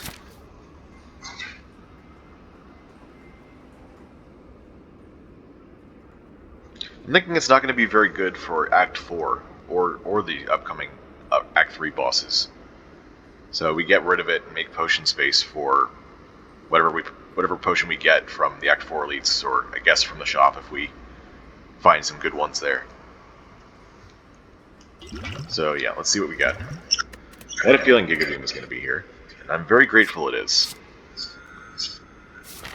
Time Eater, turn 1. Well, I think this is going to save us more HP than having Weaken on turn 1 against Time Eater would anyway, so let's grab some strength.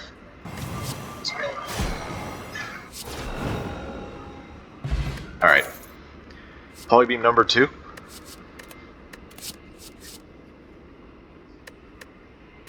I think we have enough. Let's just go. And we are going to upgrade Panic Button here. Or did we still want to do the recovers? Doing the recovers means more consistency. Panic Button means bigger hit, if we hit.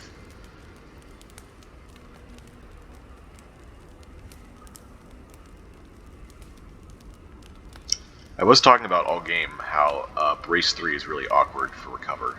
Revenge Protocol helps with that, though. Brace 5 a turn is decent by itself, and it helps with the awkwardness of the Brace 3.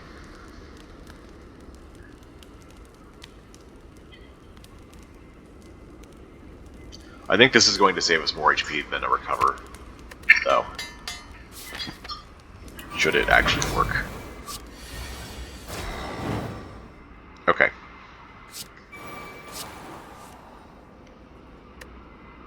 $24 damage, and we have 4 block cards in hand. Oh, and we have Twin Slam in hand? Okay. We didn't need the weak after all. We are going to have to watch our card count, though. We're already up to 9. It's not great. Hopefully it's nothing big this turn. 8 times 3. Doesn't look like there was much we could do here anyways. So, I'm going to take the plated armor. I do want to survive both fights. Plated armor, we're going to get 5 plated armor, and then we're going to lose 3 of it immediately to save 5 HP. And then we only have 2 more plated armor for the rest of the run, or the rest of the fight. It doesn't seem great. I think we play the shield charger, and I think we just play the ore block since we have 2 of them. We can afford to just play one for the 2 strength. I could also use the armor tincture here.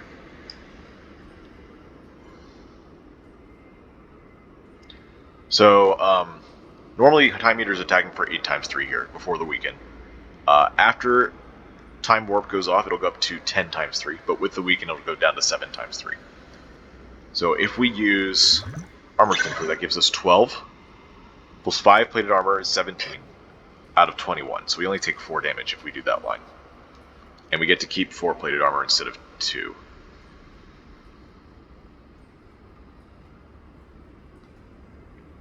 We can probably save more than 12 HP with this, though.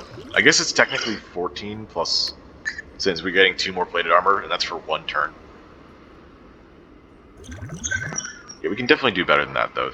So, I'm going to go with Strength, Strength, Shield Charger. And then we should be fine for the rest of the fight.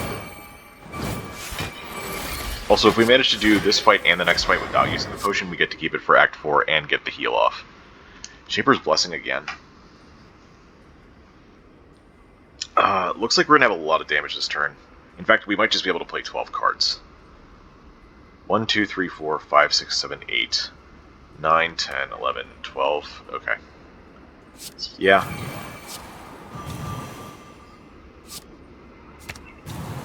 At least in that area. How much damage can we do here? I want to do the big ones first, I think.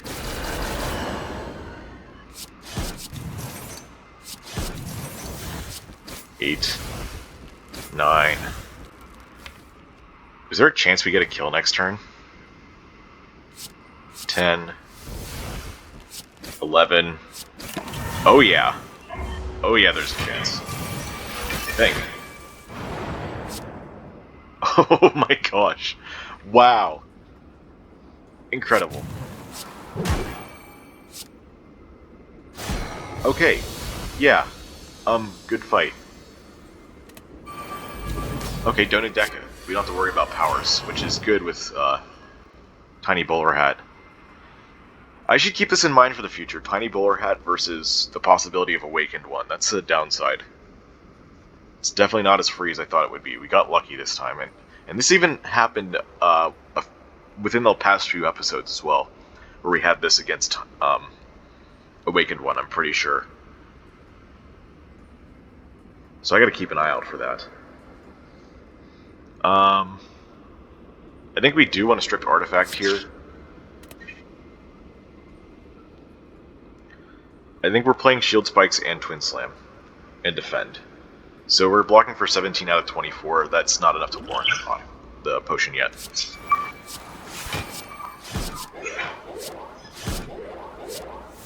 The 2 strength from Broken Tooth really helped last fight as well.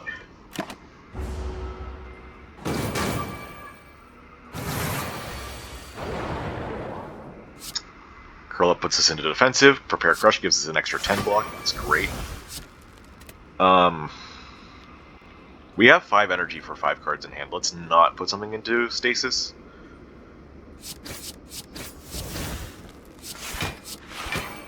From our hand, anyways. Definitely fine to do it here. Do we want to bring back Twin Slam or Multi-Beam? We're only going to have 10 block for next turn. from defensive mode, since Donu's going to be taking all of our block. We'll at least gain 10 more for this turn. What's our future hands like? That is a lot of offense. I think we need to bring back some kind of defensive card. Unfortunately, it can't be for next turn. It would have to be for the turn after. So I guess Twin Slam is the answer there? Yeah, I guess we bring back Twin Slam for 2 turns from now. And maybe we use Armor's Change for next turn. Who knows? Unless we get Panic Button? Supply Scroll helps. There's Panic Button. Very nice. Okay. How do we go from here? And yeah, it's completely fine to play Panic Button this turn. Next turn we're going to have Twin Slam. We're going to have Shield Charger. We have 12 energy worth of cards in hand, so we can only use 9 of them. Wait, no, this is 10. Okay, so we don't have to give up 2 cards. We only have to give up 1. I think we want to keep doing as much damage as possible. Do we have a way to put this other orb walk in? Yeah, with suspension. And we also have recover to put this orb walk in? Okay. We're going to do Shield Charger, walk Slime Crush here. Maybe we even kill Donu next turn, who knows?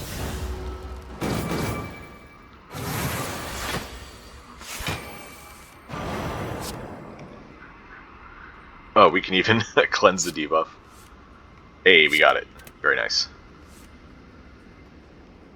We don't have any temporary buffs, but we do have this, I guess?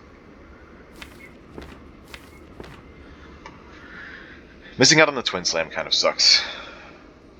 Do we have a kill here? I think this... Oh yeah, this gives us 2 extra strength because we're under half. That's nice. So let's see, that's 13. Plus 10 is 23, so 46. And 22 is already enough to kill Donu. 43... Sorry, this is... 13, 10, 22, 12. So I think we play... If we want to do exact damage to Donu so we don't waste any damage, the only odd number we have to handle an odd number amount of HP is 13.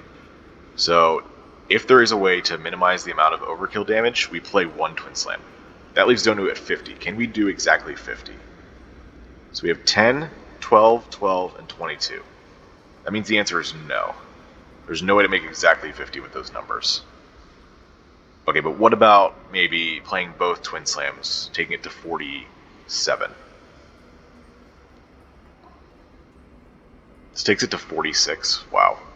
Okay. What about no Twin Slam on it then? 10, 10, 22, 12, 12. That's 66? Okay, I think that's the minimum we can do to Donu so we don't overkill. Let's test that here. 12, 12, yep, and then we do 7. Great. Now, do we want Revenge Protocol? Revenge Protocol gives us 2 strength and 5 brace a turn. Well, 2 strength while we're in defensive and 5 brace a turn. I was thinking about next turn specifically. But we already go into defensive with Shield Charger. So recovering the orb block from here would give us 1 strength out of that 2, but it would give it to us permanently. Also, we don't have to worry about 1 shape as much as 2 shapes in terms of defense. So I think we just bring back the orb block here, and then in turn.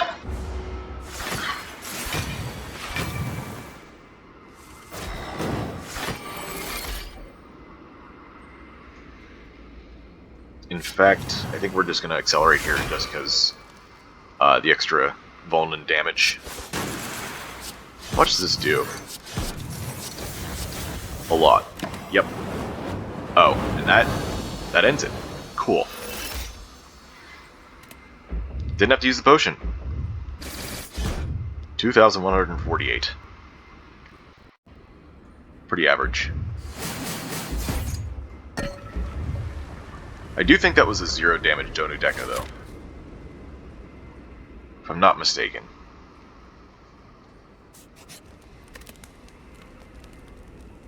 Okay, final upgrade. Again, Revenge Protocol, it only raises the strength when you're in defensive by 1. Does not affect the brace. Shield Spikes does not affect the brace either, it just goes up by 3 block. And if you're already in defensive mode, you get more thorns. Strikes, defends, and roll attack are all just damage and block. However, Recover has the magic number brace 4, which I think is what we're going to be upgrading here. Actually, should I have just rested for 10 HP? That might have been better. I got too caught up in the upgrade choices. Oh well.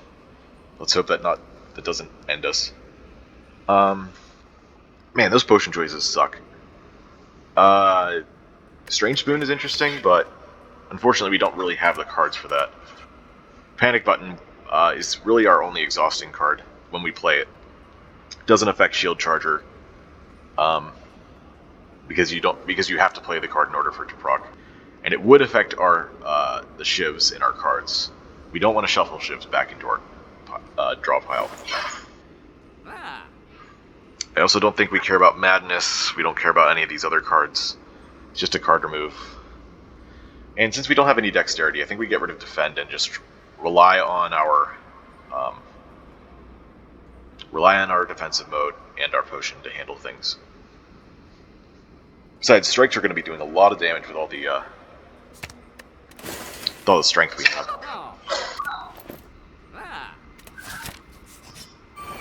Let's hope we get a potion from this fight, because it's entirely possible to use this here.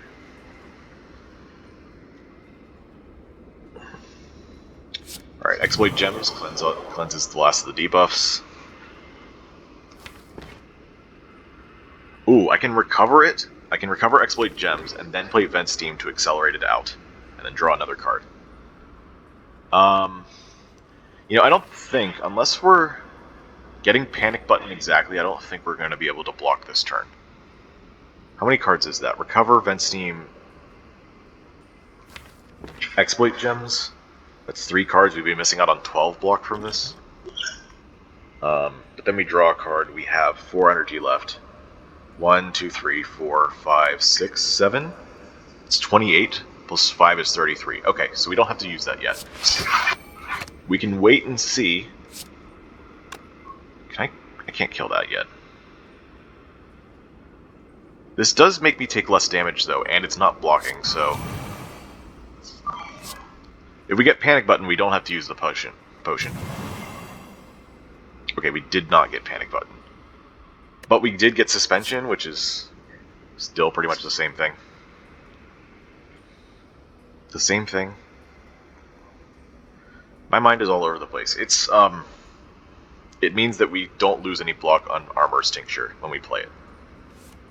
Or block. Okay. Draw another card, please. Shield Charger.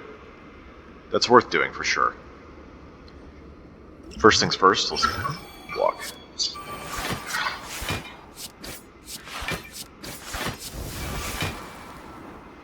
By the way, when you turn around, this goes from 33 to 32. Only a slight difference, but still matters. If we want to full block this, we do have to do Strike multi-beam rather than multi-beam twice, but that's fine. We would not have had a kill on that. So any attack kills the left guy. Okay, when I said any attack, I meant any attack card. You're not quite strong enough. It's awkward to lose that much damage on it. We could wait to kill it, so that we don't waste anything. We could attack this guy instead. This guy would have 30 block, but still be vulnerable. I think this is worth turning around for, so I will.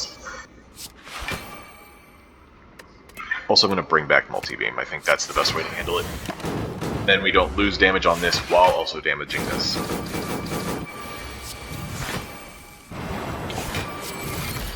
Okay. If we can end this right now, I want to, because Weaken on turn 2 is perfect for the heart fight. So I'm going to do damage here. This is 14 times 4, 56.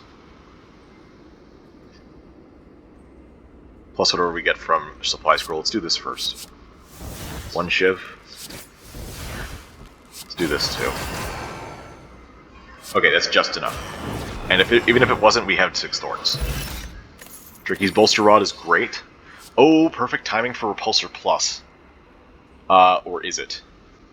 If we don't draw it at the right time, it's not good. But I think it's worth risking for here. We only have 3 powers in the deck to work with Tricky's Bolster Rod. Let's do type. Yeah, just these 3. So this would give us another chance to get this early as well. Even if we don't get this early, we might get one of the others early. So let's take it. Huh. This doesn't feel like very many relics. 14? I guess that's not that bad. In the run history page, though, we're not going to see multiple rows. There's 15 per row. Also, we don't have potions, so good luck to us. What have we got? Not a great start. I suppose Revenge Protocol is fine. We don't have Centennial Puzzle, do we? No. Revenge Protocol is a good start because that gets us our 6 block, 1 strength right off the bat, which means that we can play cards.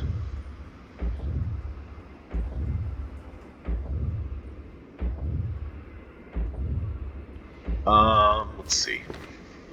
What I'm thinking here is Revenge Protocol, Vent Steam, Shield Charger, recover the Vent Steam.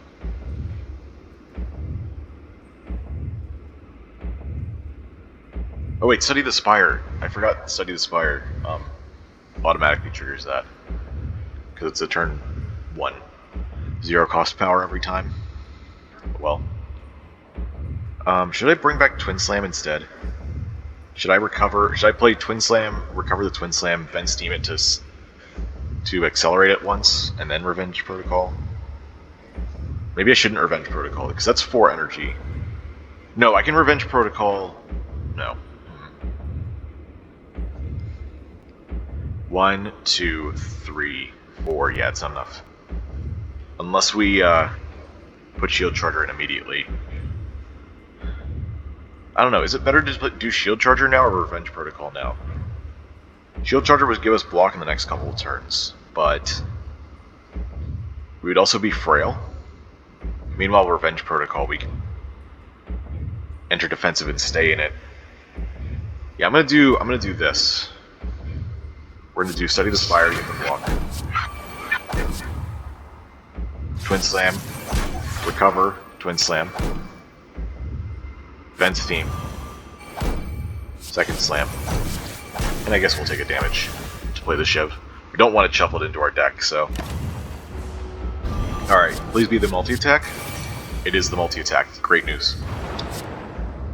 Another nice thing here is that we can recover our Shield Charger for next turn.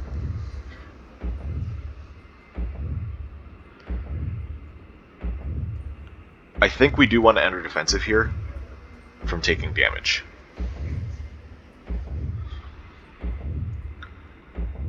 I do want to take exact though, so I think this will happen. 2 Beat of Death means recover plus 9 brace is 12, which means that after recover we need to play 5 more cards because this counts as 1.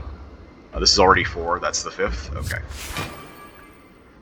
Ooh, I can also do Orb Walk, is the thing.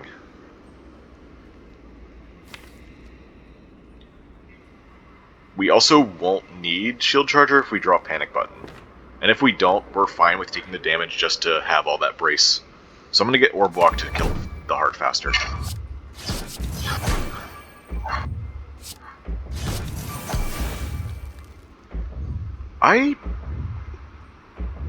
Why are we at... Oh, right, because, I forgot. Recover braces for 3.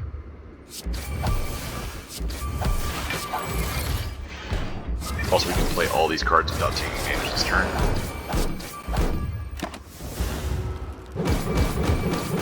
$90 damage, wow. Because we have Bronze Scales and Guardian, funny. Okay. Repulsor, exploit gems. Okay, we didn't draw a curse or status.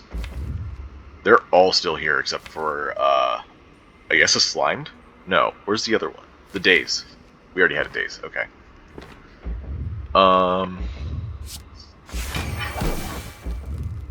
Yeah, I guess we just, play everything here. Yay, those do nothing. And, yeah, we're just gonna take the 50 damage. Thankfully, that will give us 45 brace. And we still have a shield charger in our back pocket that we can use now that we're not frail.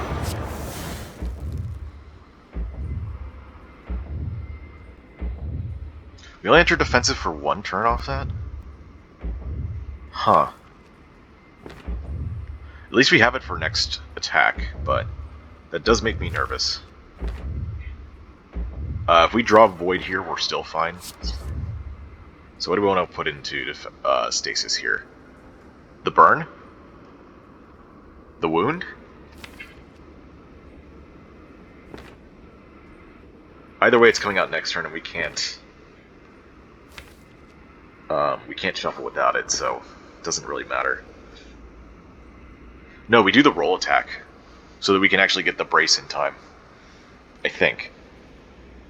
I believe that's what we do. But we can reshuffle into it. We can't accelerate it right now. Doing the defend doesn't really do anything here. Let's just do the wound. Let's get some extra strength.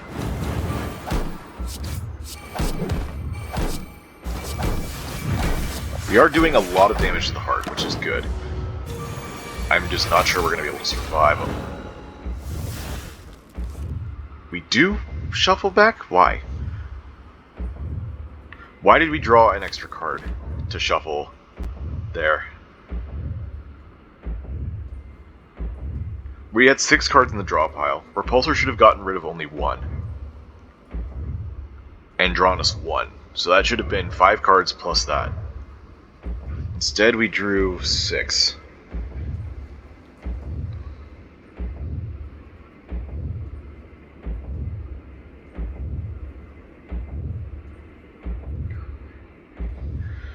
I don't know. I don't know why that happened. We don't have any cards that draw cards whenever they're in stasis. We don't have a charge core. Whatever. Let's just go into defensive mode again. Put Orb Block in, then Shield Spikes, Orb Block, and Panic Button for next turn. Since we have defensive mode, don't have to worry about losing all this block here.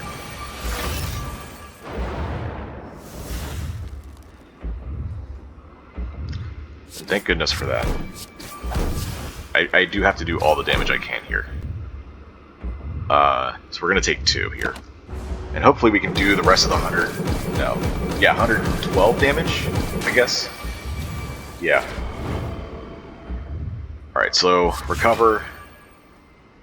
I guess none of these would really matter.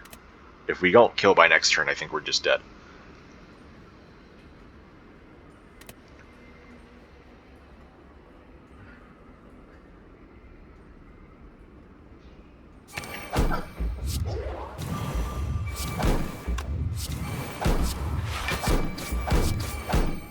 $33 damage?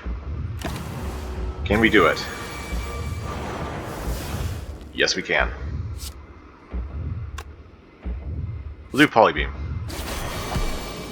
Woo! That was close. But man, we just barely had it.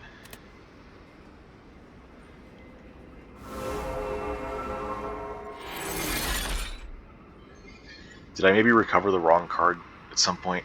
I think that extra draw screwed me up, because there was a recover in the draw pile that I wanted to use on Shield Charger, I believe. I don't remember exactly. 29.98. We just had a run we just had a run recently with 29.99. Oh gosh.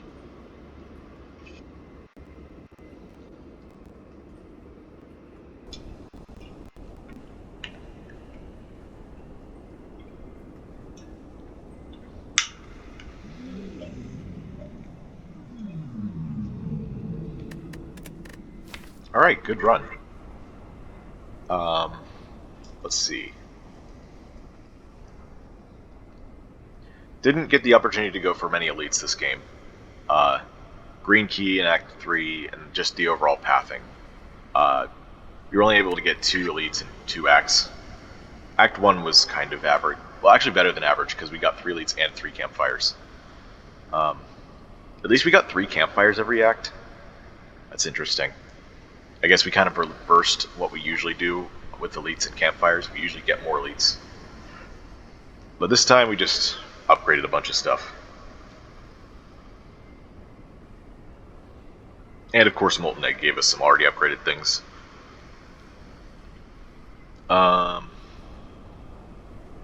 Yeah, pretty much every point of damage counted here. The panic button did good things. I'm glad I took that over the card remove. Getting that little bit of extra front-loaded block was really good, and Guardian has ways to handle the downside, mainly defensive mode, but also debuff reduction if in another world, because we didn't get that this time, except from Tiny Bowler Hat with Last Stand. Let's see. We only got 2 rares this game. We only took 2 rares. I think that was both from the boss too. Yeah. If we were offered rares during the act, we just didn't take them. Act 3 events were terrible. Overall, I'd say the relics that we did get, though, were very, very good. I think every single one of these was useful. We looked at a lot of cards with this early prayer wheel. Broken Tooth only marginally better than Vajra, I think.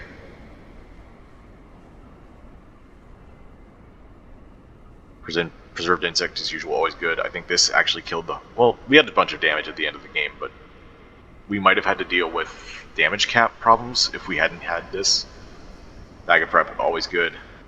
Toy Ornithopter, I think, saved us, because we ended at 4 HP. So if we hadn't had that, we would be dead by 1.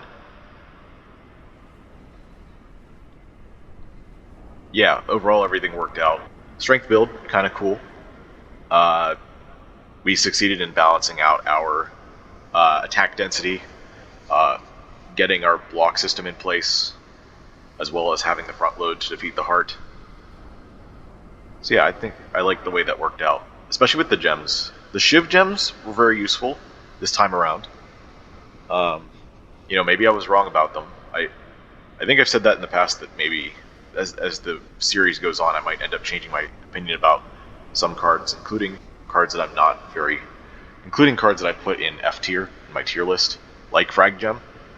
Here, I noticed an especially strong thing about how being able to use them as multi-attacks ended up being very good because of the amount of strength that we had. And the vulnerable, of course. And overall, that helped us have the damage for the heart without taking additional cards. Part of what helped that out was Twin Slam having an Amethyst in it to reduce enemy strength, to make it a hybrid of defense and offense. I think that helped out a lot. Temporal Strike being a 0-cost 2x attack, I think was also very worth doing.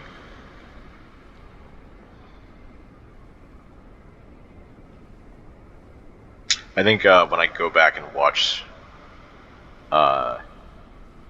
the footage of the heart fight, I'm going to see what ended up drawing me that 6th card in the heart fight, because I still have no idea how that happened and reshuffled the draw pile. But regardless, I hope you enjoyed watching this, and I hope you stick around for future episodes. And if you do, I'll see you later.